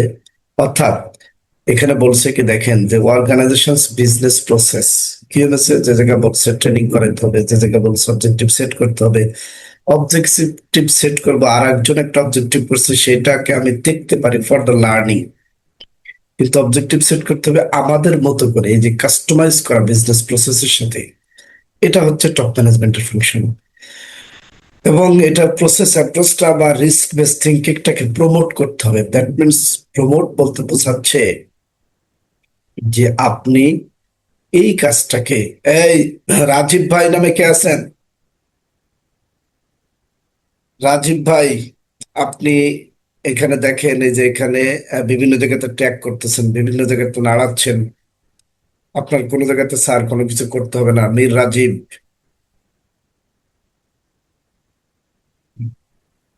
দেখছেন উপরে একটা দাগ চলে আসছে। রাজীব ভাই, আপনি এটা কিছু করেন না। আপনি যে ডিভাইস দিয়ে ট্রেনিংটাতে অ্যাটেন্ড করেছেন, ওই ডিভাইসে কোনো ধরনের অন্য কাজ করতে পারবেন না ট্রেনিং চলাকালীন অবস্থায়, তাহলে এটা ডিস্টার্ব হবে, সেটা মোবাইল হোক আর ল্যাপটপ হোক। সো এই প্রসেসটা, দ্যাট মিনস হচ্ছে যে কিউএমএস নিয়ে কাজ করতে হলে যে সমস্ত প্রসেস, এটাকে প্রমোট করা। প্রমোট করতে বলতে বোঝাচ্ছে কি, সিনিয়র এক্সিকিউটিভ থেকে অ্যাসিস্ট্যান্ট ম্যানেজার করা, এটাকে আমরা প্রমোট বুঝি। মানে স্ট্যান্ডার্ড টপ ম্যানেজমেন্ট প্রমোট করবে যে আমরা কিউএমএস এর প্রিন্সিপালে দেখেছি সবাই যার যার কাজ করতে হবে, সবাইকে ইমপ্রুভমেন্ট অপরচুনিটি কাজ করতে হবে, ডিসিশন নেওয়ার সময় একটা এভিডেন্স থাকতে হবে, এই যে থাকতে হবে, মানতে হবে, নিয়ম করতে হবে, এই জিনিসগুলো প্রমোট করা। একটা পেপার নিয়ে আসবে আমার কাছে সিগনেচার করতে, সেটা ফরম্যাট ঠিক মতো নাই, উপরে প্যাড নাই, জাস্ট একটা সাদা কাগজ নিয়ে আসছে, সেখানে কিছু কথা লেখা আছে, আমি একটা সিগনেচার দিয়ে দেবো, এটা হবে না। কিউএমএস ইমপ্লিমেন্ট করেছি আমরা, আমরা ডকুমেন্টেশন পড়েছি, সেখানে বলা আছে ডকুমেন্টেড ইনফরমেশন, আপনার প্রোডাক্টটা, সরি, আপনার ডকুমেন্টটাকে কন্ট্রোল করতে হবে। কন্ট্রোল ফরম্যাটের না নিয়ে আমার কাছে কেউ আসবে না। এই যে প্রমোট করা, আমার কাছে কেউ আসবেন না বা এই সিস্টেম ফলো করবেন, এটা হচ্ছে প্রমোট করাকে এখানে বোঝাচ্ছে। এটা টপ ম্যানেজমেন্টের ফাংশন। যেখানে যেখানে রিসোর্স লাগবে, রিসোর্স কি, ম্যান, মেশিন, ম্যাটেরিয়ালস, মানি, মেথড, অর্থাৎ এই কিউএমএস ইমপ্লিমেন্ট করতে যে টপ ম্যানেজমেন্টের পক্ষ থেকে যা যা দরকার, এই জিনিসগুলা করতে হবে। কমিউনিকেটিং করতে হবে importance of effectiveness, conforming the QMS requirement. That means কি, এইটা যে একটা কাজ, সবাইকে বলতে হবে। টপ ম্যানেজমেন্ট একটা মিটিং এ যেরকম বলছে যে আমাদের এটা দরকার, ঠিক, এটা বলবে, এটা সবাইকে মানতে হবে, জানতে হবে, এটা এতটা ইম্পর্টেন্ট, এটা না করলে, অডিট না করলে, অডিট না পাস করলে, সার্টিফিকেট না পাইলে কি হবে, বায়ার কাজ দিবে না, বিজনেস হবে না, বেতন দিতে পারবো না, অথবা সবই ঠিক আছে, শৃঙ্খলার জায়গাটাতে ঠিক রাখতে হবে, নিয়ম কানুন মানতে হবে। তুমি ভাই চলে গেলে আর একজন এসে যেন বলে না, স্যার আমি কি করবো, তোমার জায়গাটা যেন ঠিক থাকে। এই যে কমিউনিকেটিং দ্য ইম্পর্টেন্সি, এই যে ইম্পর্টেন্স, মানে কিউএমএসটা করলে কি পাবো, কেন এটা আমাদের কাছে এত ইম্পর্টেন্ট, বাংলাদেশের একটা উদাহরণ দিই, এটা শোনা কথা, আমি শুনিনি। এক সময় স্কয়ারের একজন ইডি জয়েন করেছিলেন। স্কয়ারের তখনকার সময়ে যে চেয়ারম্যান স্যার ছিলেন মরহুম, এখন ওনার নামটা আমার মনে আসছে না এই মুহূর্তে, মালিক যিনি ছিলেন, স্যার কি বলেছিল, স্যার এই আইএসও স্ট্যান্ডার্ড বা অডিট গুলার ক্ষেত্রে আমাদের একটা বড় ধরনের অ্যামাউন্ট ইয়ারলি চলে যায় বিভিন্ন প্রতিষ্ঠান থেকে আমাদের, সো এটাকে অফ করে দিই, আমাদের একটা মানি সেভ হবে। তখন স্যার বলেছিল যে আসলে তুমি যে চেয়ারটাতে বসেছো আসার পরে ওই চেয়ারটা পেয়ে তুমি হ্যাপি, তোমার রুমটা ক্লিন হয় তুমি হ্যাপি, তোমার যখন যেটা লাগে তুমি সেটা কাজ করতে পারো, তোমার কাজের জন্য কাউকে তাড়াতে হয় না, নির্দিষ্ট টাইমে ফিডব্যাক পাচ্ছ, তোমার রিপোর্ট গুলো খুব ভালোভাবে জেনারেট করতে পারছো, ডিভাইস গুলার ইনভেন্টরি খুব ভালো আছে, টোটাল প্রতিষ্ঠানটা বাংলাদেশে 1 নম্বর ব্র্যান্ড হিসেবে দাঁড়িয়ে গেছে স্কয়ার গ্রুপ। এই কাজটা যখন আমি করেছি বা যাদের দিয়ে করাইছি সবাই এই আইএসও 9001 বা আইএসও স্ট্যান্ডার্ডের বা ম্যানেজমেন্টের নির্দিষ্ট সিস্টেম ফলো করেই হয়েছে। সো বাবা, তোমার যদি মানতে খারাপ লাগে তুমি চলে যাও, কিন্তু আমার সিস্টেমটাকে নষ্ট করো না। This is top management. যিনি এটাকে প্রমোট করছে, যিনি এটাকে ইম্পর্টেন্স এটা বোঝাইছে, এরপর বলছে যে রেজাল্ট ওরিয়েন্টেড পার্টটাতে কাজ করার কথা। আমরা অন্যভাবে যদি একটা উদাহরণ দিই, দেখেন আমরা বলি জেনজি, একটা লেভেলের একটা এজের মানুষকে আমরা বলতেছি না জেনজি, পরবর্তীতে আসবে আলফা, বিভিন্ন পার্ট আমরা বিভিন্ন ভাবে পেয়েছিলাম। জেনজি বা 80-90 দশকে যারা জন্ম হয়েছে তাদের ভিতর পার্থক্যটা ছোট্ট একটা কথা বলি। ওই সময় যারা ম্যানেজমেন্ট আছে দেখবেন তেনারা মিটিং এ খুব অভ্যস্ত, কোনো কিছু হলে মিটিং করো, মিটিং এ বলো, আমাদের এখনো কিন্তু কালচারটা বেশি। জেনজি যারা আছে এরা মিটিং এ অভ্যস্ত না, রেজাল্টে অভ্যস্ত। মিটিং করেন আর না করেন, কাজ করছেন ফিডব্যাক দিবেন, দুইটাই কিন্তু ভালো। মিটিং একেবারে না কেউ বলে না, ঘন ঘন মিটিং হলে কাজ করবে কখন, বাট রেজাল্ট দরকার। তার মানে এখানে এসে দেখেন ওই কথাটা এখানে যদি বলি আমরা, জেনজিতে বলে নাই, এখানে বলছে যে অ্যাচিভস it's intended result, output, outcome, result. অর্থাৎ টপ ম্যানেজমেন্ট এনশিওর করবে কিউএমএস এর রেজাল্টটাকে। কিভাবে করবে? আমরা একটু আগে দেখেছিলাম যে 4.4-এ বলছিল কি অ্যাসাইন করতে হবে, টিম অ্যাসাইন করতে হবে, রেসপন্সিবিলিটি অথরিটি দিতে হবে। অর্থাৎ ওই টিমের কাছ থেকে ওই টিম সেট করতে হবে, সেট করার পরে এই আমাদের আহ, যারা এখানে আছে, আমরা একটা অর্গানাইজেশনে জব করি, প্রত্যেকের কাছ থেকে ফিডব্যাক নিবে, নেওয়ার পরে আসলেই যে ফিডব্যাকটা নিচ্ছে সেটা কি রেজাল্ট ওরিয়েন্টেড কিনা, জাস্ট ফিডব্যাকটা নিলাম, পরবর্তী ইনস্ট্রাকশনটা ফলো করলো কিনা, এই জায়গাগুলো হচ্ছে টপ ম্যানেজমেন্টের কাছ থেকে এনশিওর করতে হবে। এবং যদি কোনো কাজে এঙ্গেজিং, এখানে বলছে engaging, directing and supporting persons, দেখেন এখানে পার্সনস শব্দটা বলছে। অর্থাৎ যদি কোনো এমপ্লয়ের ক্ষেত্রে কাজে কোনো সাপোর্ট লাগে, কোনো নির্দেশনা প্রদান করতে হয়, সেখানে যদি কোনো কাজে এঙ্গেজ নিজেকে হতে হয় টপ ম্যানেজমেন্টের, তাহলে টপ ম্যানেজমেন্ট সেটা হতে হবে। আমি একটা কাজ বুঝি না, আমার টপ ম্যানেজমেন্ট শুধু এমডি ছাড় না, আমার সিনিয়র যে আছে যিনি রোল প্লে করেন উনি আমার টপ ম্যানেজমেন্ট, তাহলে উনাকে আমার কাজ পাশে বসে হলে বুঝাই দিতে হবে। আমি বুঝি না মানে আমার চাকরি থেকে বিদায় দেওয়ার সুযোগ নেই, আমাকে বুঝাই দিতে হবে। অর্থাৎ স্যারকে আমার কাজে এঙ্গেজ হইতে হবে, এটা স্ট্যান্ডার্ড বলতেছে। এবং প্রমোটিং করতে হবে, ইম্পর্টেন্স এটা ইমপ্রুভ করতে হবে। অর্থাৎ যদি কখনো কোনো পলিসি, প্রসিডিউর, এসওপি বা কালচারে কোনো জায়গাতে কোনো কিছুর ক্ষেত্রে ইকিএমএস ইম্পর্টেন্স এটাকে প্রমোট করা দরকার, ইমপ্রুভমেন্ট করা দরকার, সেটা করতে হবে। এখন এটার মোট লার্নিংটা কি? লার্নিংটা হচ্ছে টপ ম্যানেজমেন্টকেও কিউএমএস ইমপ্লিমেন্ট করলে স্যারদেরকে এঙ্গেজ হতে হবে, কখনো ডিরেক্ট কখনো ইনডিরেক্ট, বাট ওভারঅল অ্যাচিভমেন্টের পার্টটাতে স্যারদের মনিটরিংটা ক্লোজলি থাকতে হবে, এটাই বুঝাইছে। কারোর কোনো প্রশ্ন আছে এখানে? না স্যার। না স্যার। স্যার সরি, আপনাদেরকে রেখে আমার কফি খেতে হচ্ছে, আমার গলাটা আসলে অনেক বসে গেছে। It's okay. কারণ এই জায়গাটাতে দুঃখ থাকে অনেক। ম্যাক্সিমাম জায়গাতে এই গল্পটা শুনি যে স্যার সময় দেয় না, স্যারদের সাপোর্ট পায় না, কিভাবে ইমপ্লিমেন্ট করবো। স্যার অডিটে একটা গ্যাপ হলে টপ ম্যানেজমেন্টের কথা বলে ফেলে। আসলে যারা ইমপ্লিমেন্ট করতেছেন তেনাদের উচিত টপ ম্যানেজমেন্টের সাথে এই ক্লজের রেফারেন্স দিয়ে কথা বলা। স্যার এই জায়গাটা হচ্ছে আপনাদের রেসপন্সিবিলিটি, আপনাদেরকে কোঅপারেট করতে হবে। যদি স্যার প্রমোট করে সবাইকে কাজ করতে বলে, আলটিমেটলি সবাই কাজ করবে। আর এই কাজটা এমন, অন্য কোনো কাজ বাদ দিতে পারে না। আপনি যেটা করতেছেন ওইটাই কিউএমএস। সো যেটা করতেছেন জাস্ট ম্যানেজমেন্টের সিস্টেম অনুযায়ী করবেন। তার মানে কারোর কোনো কাজ তো বাদ দিতে হবে না।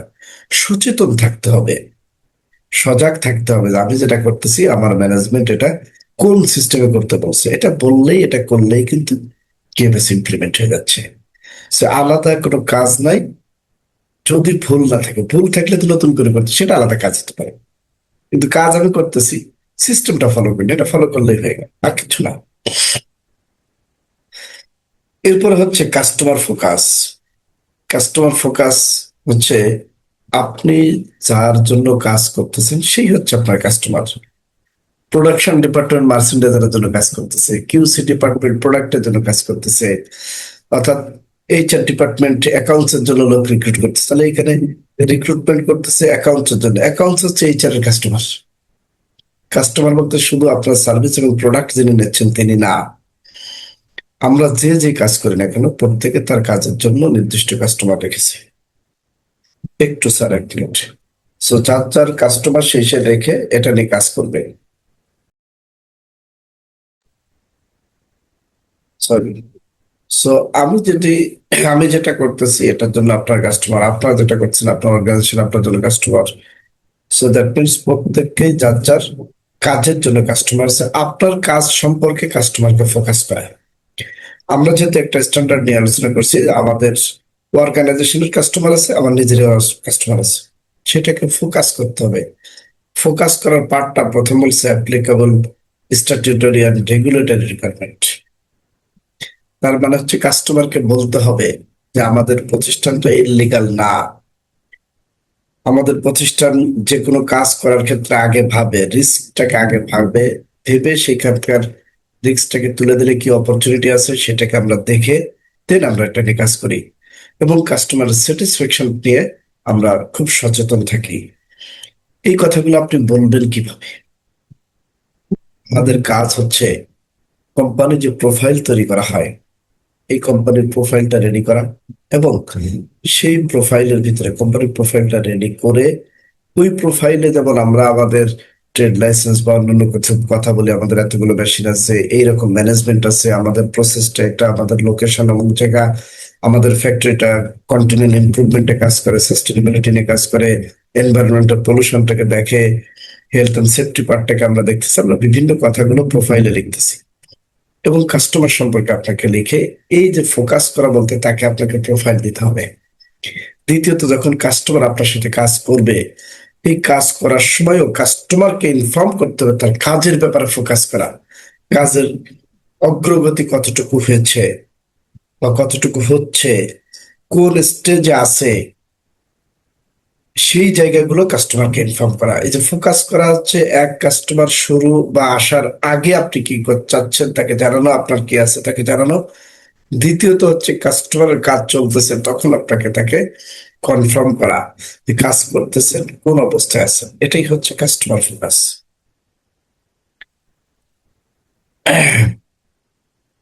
এরপর হচ্ছে কোয়ালিটি পলিসি 5.2। কিউএমএস এর একটা পলিসি করতে স্ট্যান্ডার্ড বলছে, এটা টপ ম্যানেজমেন্ট করবে। আমরা প্লাস 5.1 দেখে আসছি, এখানে বলছে এনশিওর করতে হবে quality policy and quality objective. এখানে এসে বলছে যে top management shall establish implement and maintain a quality policy. তাহলে প্রথমত আমাদের জানতে হবে পলিসি কি। একটা ছোট্ট সংজ্ঞা আপনাদেরকে স্যার এটা মনে রাখতে হবে, তাহলে পলিসি নিয়ে কখনো বাদবে না।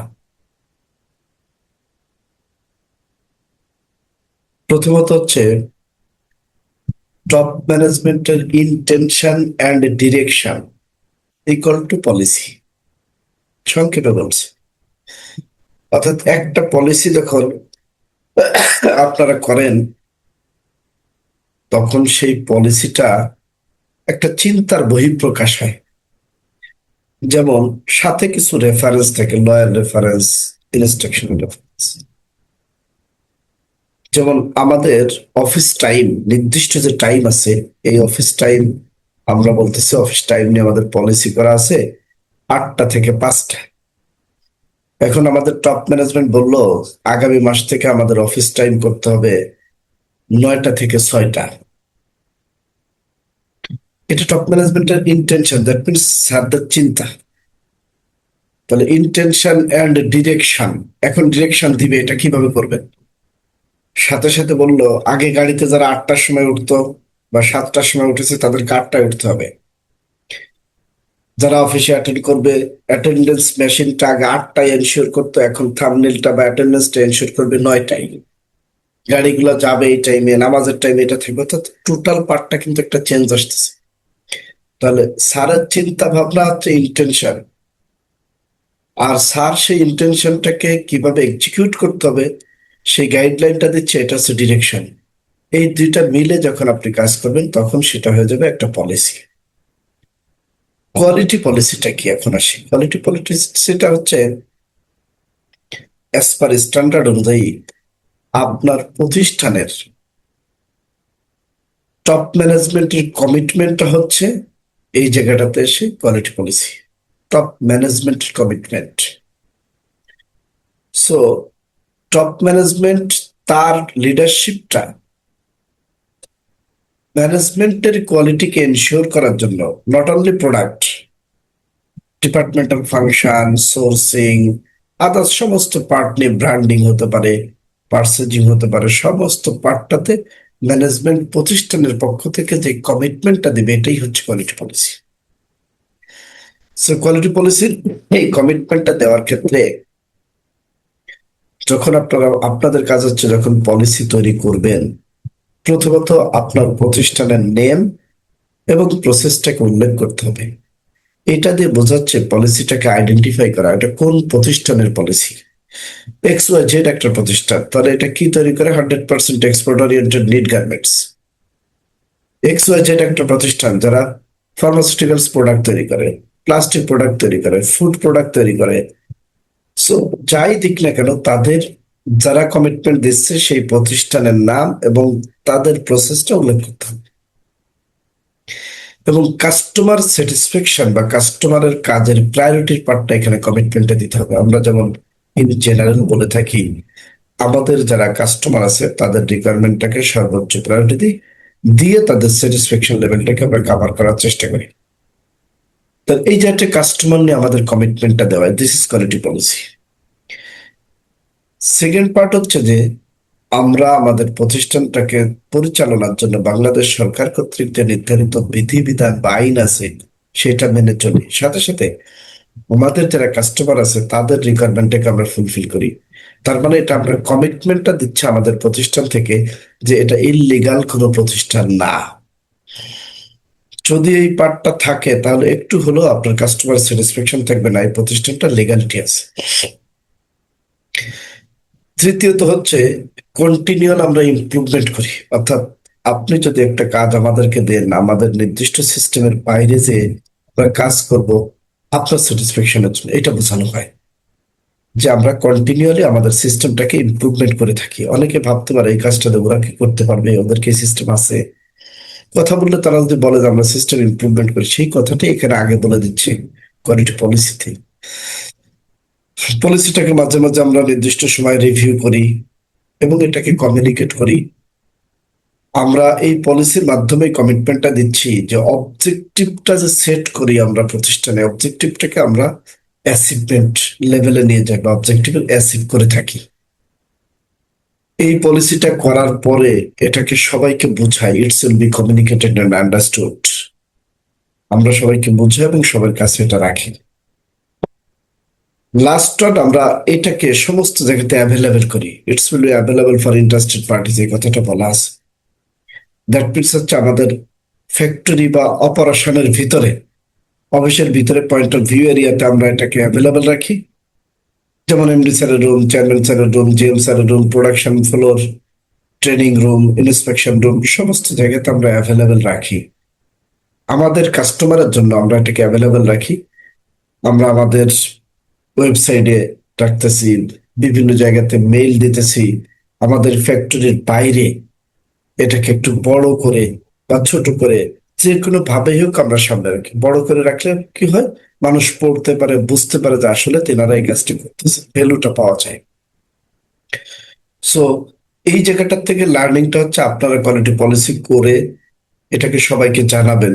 জানানোটা হচ্ছে ট্রেনিং এর মাধ্যমে হতে পারে, নোটিশের মাধ্যমে হতে পারে, মেইলের মাধ্যমে হতে পারে।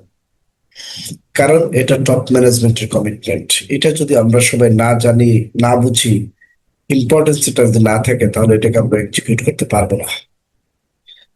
আপনাদের কাজ হচ্ছে এটা তৈরি করে একটা সিগনেচারের মাধ্যমে অ্যাপ্রুভ করাইয়ে এটা রেখে দেওয়া এবং বিভিন্ন জায়গাতে এটাকে হ্যাঙ্গিং করা বা রেখে সেটা নোটিশ বোর্ড হতে পারে।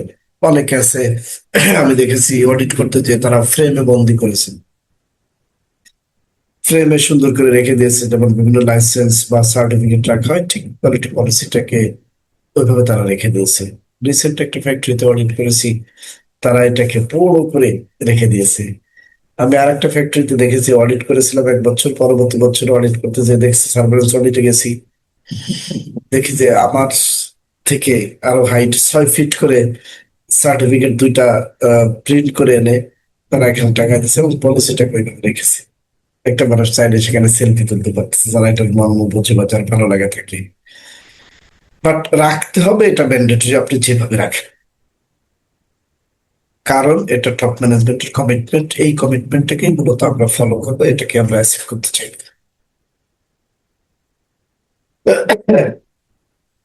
5.3 organisational roles, responsibility and authority. Organisational rules, responsibility, authority বলতে বোঝাচ্ছে, এখানে দেখেন বলছে টপ ম্যানেজমেন্ট শ্যাল অ্যাসাইন তার দ্য সাউন্ডটাকে রেসপন্সিবিলিটি। আরেকটু ইনক্রিজ করা যায়? এখন কি শোনা যাচ্ছে? শোনা যাচ্ছে কিন্তু একটু লো শোনা যাচ্ছে। ও হচ্ছে, অন্যরা শুনতে পাচ্ছেন? রিয়াজুল ভাই, রাকিব ভাই বা আদার্স জি যারা স্যার। আছেন, ঠিকভাবে শুনতে পাচ্ছি। জি শোনা যাচ্ছে স্যার। ক্লিয়ার তো শুনতে? জি আচ্ছা, ওকে। তাহলে রাজীব ভাই, আপনার ওইখানে কোনো প্রবলেম হতে পারে। সো এখানে দেখেন টপ ম্যানেজমেন্টের কাজ হচ্ছে অ্যাসাইন করা রেসপন্সিবিলিটি এন্ড অথরিটি ফর, কিসের জন্য করবেন? তাহলে প্রথমত দেখি যে কাদের করতে হবে। দ্যাট মিনস হচ্ছে পুরা প্রতিষ্ঠানে যখন ইন্টারনাল এবং এক্সটার্নাল এরিয়াতে এই কাজটা হবে, আমরা এখানে যদি 20 জন লোক থাকি, 20 জন কাজ করতেছে, এটা নিয়ে 20 জনই টপ ম্যানেজমেন্টের কাছে সারাদিনের মধ্যে 2 বার গেলে 40 বার, যদি 2 মিনিট করে থাকে 80 মিনিট, অ্যাভারেজে প্রায় 1.5 ঘন্টা স্যারদের এই সমস্যা, এই সমাধান, এই বিষয়টা নিয়ে থাকতে হবে। সো তার মানে ওই টপ ম্যানেজমেন্ট হয়ে যাবে অনলি কিউএমএস এর টপ ম্যানেজমেন্ট। এই জন্য স্ট্যান্ডার্ড বলছে নির্দিষ্ট ব্যক্তিকে অ্যাসাইন দ্য রেসপন্সিবিলিটি। আমরা যেটা প্র্যাকটিক্যাল পার্টটা থেকে জানি যে MR বা ম্যানেজমেন্ট রিপ্রেজেন্টেটিভ রেডি করা। এই ম্যানেজমেন্ট রিপ্রেজেন্টেটিভ রেডি করে দেওয়া, অর্থাৎ এই 20টা ডিপার্টমেন্টে বা 10টা ডিপার্টমেন্টে 20 জন ব্যক্তি কাজ করতেছেন, তেনাদের কাছ থেকে 2 জন বা 4 জন বা 5 জন একটা টিম থাকবে, যেই টিম মেম্বাররা তাদের কাজের অবস্থান বা রেজাল্ট বা ফলাফল নিবে, তেনারা একটা রিপোর্ট রেডি করে ওইটা টপ ম্যানেজমেন্টকে দিবে। টপ ম্যানেজমেন্ট সেটাকে অ্যানালাইসিস করে দেখে যেই পরবর্তী সিদ্ধান্ত দিবে, ওটা এনে ওই রেসপন্সিবল পার্সনদেরকে, অর্থাৎ ওই 10 জন বা 20 জনের কাছে এটাকে সার্কুলেট করা। এই কথাটা এখানে বলছে যে এনশিওর দ্যাট দ্য কিউএমএস এর কনফার্মেশন। এই যাদেরকে রেসপন্সিবিলিটি দেওয়া হবে তাদের কাজ হচ্ছে এটাকে এনশিওর করা, টপ ম্যানেজমেন্টের কাছে জানানো, ডিপার্টমেন্টাল কোঅপারেশনটা করা এবং এটার প্রসেসটা কিভাবে চলতেছে সেটাকে কনফার্ম করবে, টপ ম্যানেজমেন্টকে রিপোর্ট করবে কিউএমএস এর পারফরমেন্স। কিউএমএস এর পারফরমেন্স দ্যাট মিনস এই স্ট্যান্ডার্ডের রিকোয়ারমেন্টটা প্রত্যেকটা ডিপার্টমেন্ট, প্রত্যেকটা ফাংশনে কতটুকু মানতেছে, মানতেছে না, মানলে সেটা কন্টিনিউ করতেছে কিনা, আরো ইমপ্রুভমেন্ট দরকার কিনা, এই বিষয়গুলো নিয়ে টপ ম্যানেজমেন্টকে রিপোর্ট করা। এটার অপরচুনিটি কি আছে, এটার কাস্টমার ফোকাসের পার্টটাতে প্রমোশন করা, যেখানে যেখানে তাদের প্রয়োজন এই ইন্টিগ্রিটি বা অ্যাচিভমেন্টের জন্য, তারা ইন্টারনাল বা এক্সটার্নাল এই তারা হচ্ছে যাদেরকে টিম মেম্বার বানানো হচ্ছে, তাদেরকে বোঝানো হচ্ছে। সো তাদের প্রয়োজনীয় জায়গাগুলোতে কমিউনিকেট করে টপ ম্যানেজমেন্টকে রিপোর্ট করেন। এই কয়টা কাজের জন্য টপ ম্যানেজমেন্টের পক্ষ থেকে একটা টিম গঠন হবে। যেই টিম যখন গঠন আপনারা করবেন, তাদের নাম দিয়ে একটা নোটিশ করা, এবং সেই নোটিশটা আপনারা কিপ করবেন ডকুমেন্ট আকারে। এই ডকুমেন্ট আকারে করতে হবে এই কারণে যে এদের ভিতর থেকে যদি কোনো ব্যক্তি কখনো চলে যায়, অথবা কাউকে মনে হচ্ছে নন পারফর্ম, অথবা কাউ বলছে যে ব্যস্ততার কারণে এটা কাজ করতে পারছে না, somehow any kinds of reason আমরা একজনকে বাদ দিচ্ছি অথবা চলে যাচ্ছে, সেই ক্ষেত্রে কাকে বাদ দিচ্ছি, কে চলে যাচ্ছে, কে থাকছে না, লায়াবিলিটিস কার, রেসপন্সিবিলিটিস কার, এই সমস্ত কারণে ডকুমেন্টেশন থাকতে হবে। থাকার পরে যদি কেউ চলে যায়, সাথে সাথে সেটাকে আবার নতুন করে ফিল আপ করতে হবে। এখন প্রশ্ন হচ্ছে এখানে কতজন মেম্বার থাকবে। এই মেম্বারের সংখ্যাটা স্ট্যান্ডার্ডে বলে নাই। আপনার প্রতিষ্ঠান যে সাইজের, অর্থাৎ যেই পরিমাণ ম্যান পাওয়ার আছে, এই কিউএমএস এর ইমপ্লিমেন্টেশনের জন্য, প্রপার রেজাল্টের জন্য কতজন লোক হলে আপনি টিম মেম্বার রেডি করে এটা করতে পারবেন, ঠিক ততজন মানুষ আপনি নিবেন, আপনার ব্যাপার। বেস্ট টেকনিক হচ্ছে প্রত্যেকটা ফাংশন বা ডিপার্টমেন্ট থেকে একজন করে প্রতিনিধি নেবেন, যিনারা এই কাজটা সম্পর্কে জানে, বোঝে এবং কাজ করতে পারে, রিপোর্ট করতে পারে। সেরকম ব্যক্তি দেখে ওই ডিপার্টমেন্ট থেকে নেবেন। তাহলে যেই কয়টা ডিপার্টমেন্ট থেকে, সেই কয়টা ডিপার্টমেন্ট থেকে নিলে লোক একটু বেশি হতে পারে। লাভ হচ্ছে, সুবিধাটা হচ্ছে আপনি ওই জায়গার একটা ইনফরমেশন পাচ্ছেন, ওই ডিপার্টমেন্ট অর্থাৎ নিজস্ব জায়গা থেকে রিপোর্টটা পাচ্ছেন, অথেন্টিকেশন বাড়বে, লায়াবিলিটিস বাড়বে, প্ল্যান করতে সুবিধা হবে। সো লোক সংখ্যা আপনার সুবিধা মতো নেবেন। আমার পরামর্শ হচ্ছে প্রত্যেকটা ডিপার্টমেন্ট থেকে একজন নেবেন। কাদেরকে নেবেন, অর্থাৎ তাদের যোগ্যতাটা হচ্ছে যারা এটা সম্পর্কে জানে, তার মানে ট্রেনিং করা থাকতেও পারে, নাও পারে, তাকে প্রথমত জানতে হবে। ট্রেনিং করলে অবশ্যই নলেজ বেশি হবে, এটাই স্বাভাবিক। তাহলে তাদেরকে প্রায়োরিটি দিব। সার্টিফিকেট আছে, তার মানে তার প্রমাণ আছে, যিনি অতীতে কখনো প্র্যাকটিক্যাল কাজ করছেন, যিনি এই কাজটাকে তদারকির মাধ্যম দিয়ে একটা রিপোর্ট করতে পারেন, এই যোগ্যতাগুলো যার থাকবে তাকে আপনারা টিম মেম্বার করবেন। যদি কোনো ডিপার্টমেন্টে এরকম লোক যোগ্য না পাওয়া যায়, তখন ওইখান থেকেই একটা প্যাশনেট লার্নার, দ্যাট মিনস যে ব্যক্তিকে শিখাইলে শিখতে চায়, শিখতে পারে, ওরকম একজন ব্যক্তি দেখে তাকে নেবেন, তাকে ট্রেন আপ করবেন এবং তাকে টিম মেম্বার করবেন। তাহলেই আপনাদের এই ক্লজের রিকোয়ারমেন্ট যেমন ফুলফিল হবে, তেমন অর্গানাইজেশনে কিউএমএস এর ইমপ্লিমেন্টেশনটা খুব সুন্দর হবে। কারোর কোনো প্রশ্ন আছে কিনা স্যার, প্লিজ? না স্যার। আমরা এখন একটা প্রশ্নোত্তর পর্বে যাবো। আজকের আলোচনা এখানে শেষ, কারণ ক্লাস 6 আলোচনা করলে বড় আলোচনা, ওটা আজকে শেষ করা যাবে না। ওটা সকলের জ্ঞাতার্থে বলি, আমাদের পরবর্তী ট্রেনিংটা হবে আগামী সোমবার, সরি, আগামী রবিবারের দিন সন্ধ্যায়, কালকে হবে না, আগামী রবিবারের দিন 7:30টায় শুরু করব। এখন আমরা যে আলোচনা করেছি, এই আলোচনার ভিতর থেকে কারোর কোনো প্রশ্ন আছে কিনা বলেন শাহিন ভাই। এটা হচ্ছে যে আপনি যেই এক্সাম্পল গুলো দিচ্ছেন সেগুলো ম্যাক্সিমামই হচ্ছে গার্মেন্টস ইয়ে রিলেটেড। তো আমি যেখানে জব করি এটা হচ্ছে আমার গার্মেন্টস অ্যাক্সেসরিজ অর্থাৎ লেবেল, হ্যান্ড ট্যাগ। যদি নেক্সট ডেতে হ্যাঁ এই অ্যাক্সেসরিজ এর কিছু মানে এই বাস্তব উদাহরণগুলো। তাহলে আমরা নেক্সটে আগামী রবিবারে আবার এক মিটিং একত্র হচ্ছে।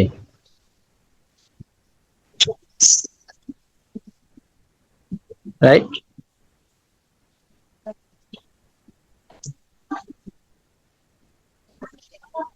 স্যার কথা বলছেন মনে হয়।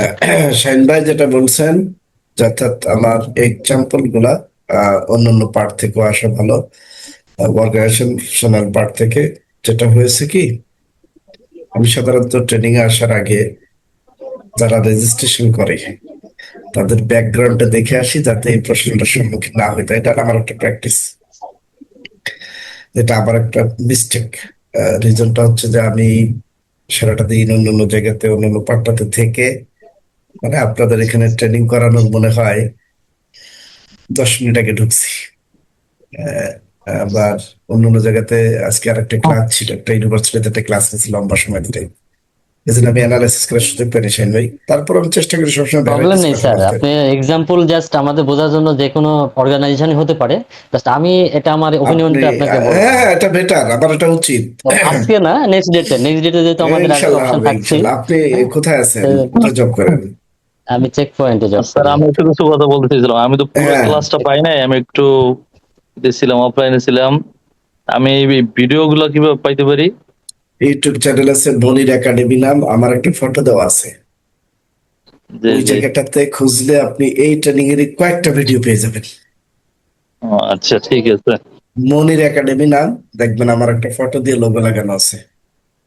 ঠিক আছে স্যার, ধন্যবাদ। আচ্ছা, চেক তো পয়েন্ট আমরা আছেন না সব শাহিন ভাই? মনির একাডেমি থেকে পাবো তাহলে? হ্যাঁ হ্যাঁ, ওইখানে আপনি মানে এখনই সার্চ করে মানে দেখেন। আমিও তো যথাসময়ে ইউটিউবে ঢোকেন, মনির একাডেমি অ্যাটেন্ড দিয়ে করতে সার্চ পারি নাই দিলে আমার অনেক একটা কিছু। ফটো আচ্ছা, দেওয়া আছে, আমরা এটা ওইটাই কি লোগো। ওই পিডিএফ কোনো ফাইল টাইল পাবো?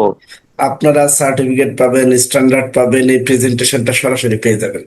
শুধু এটা পিডিএফ আচ্ছা করে দিয়ে এই কারণে অনেক জায়গাতে ওপেন হয় না।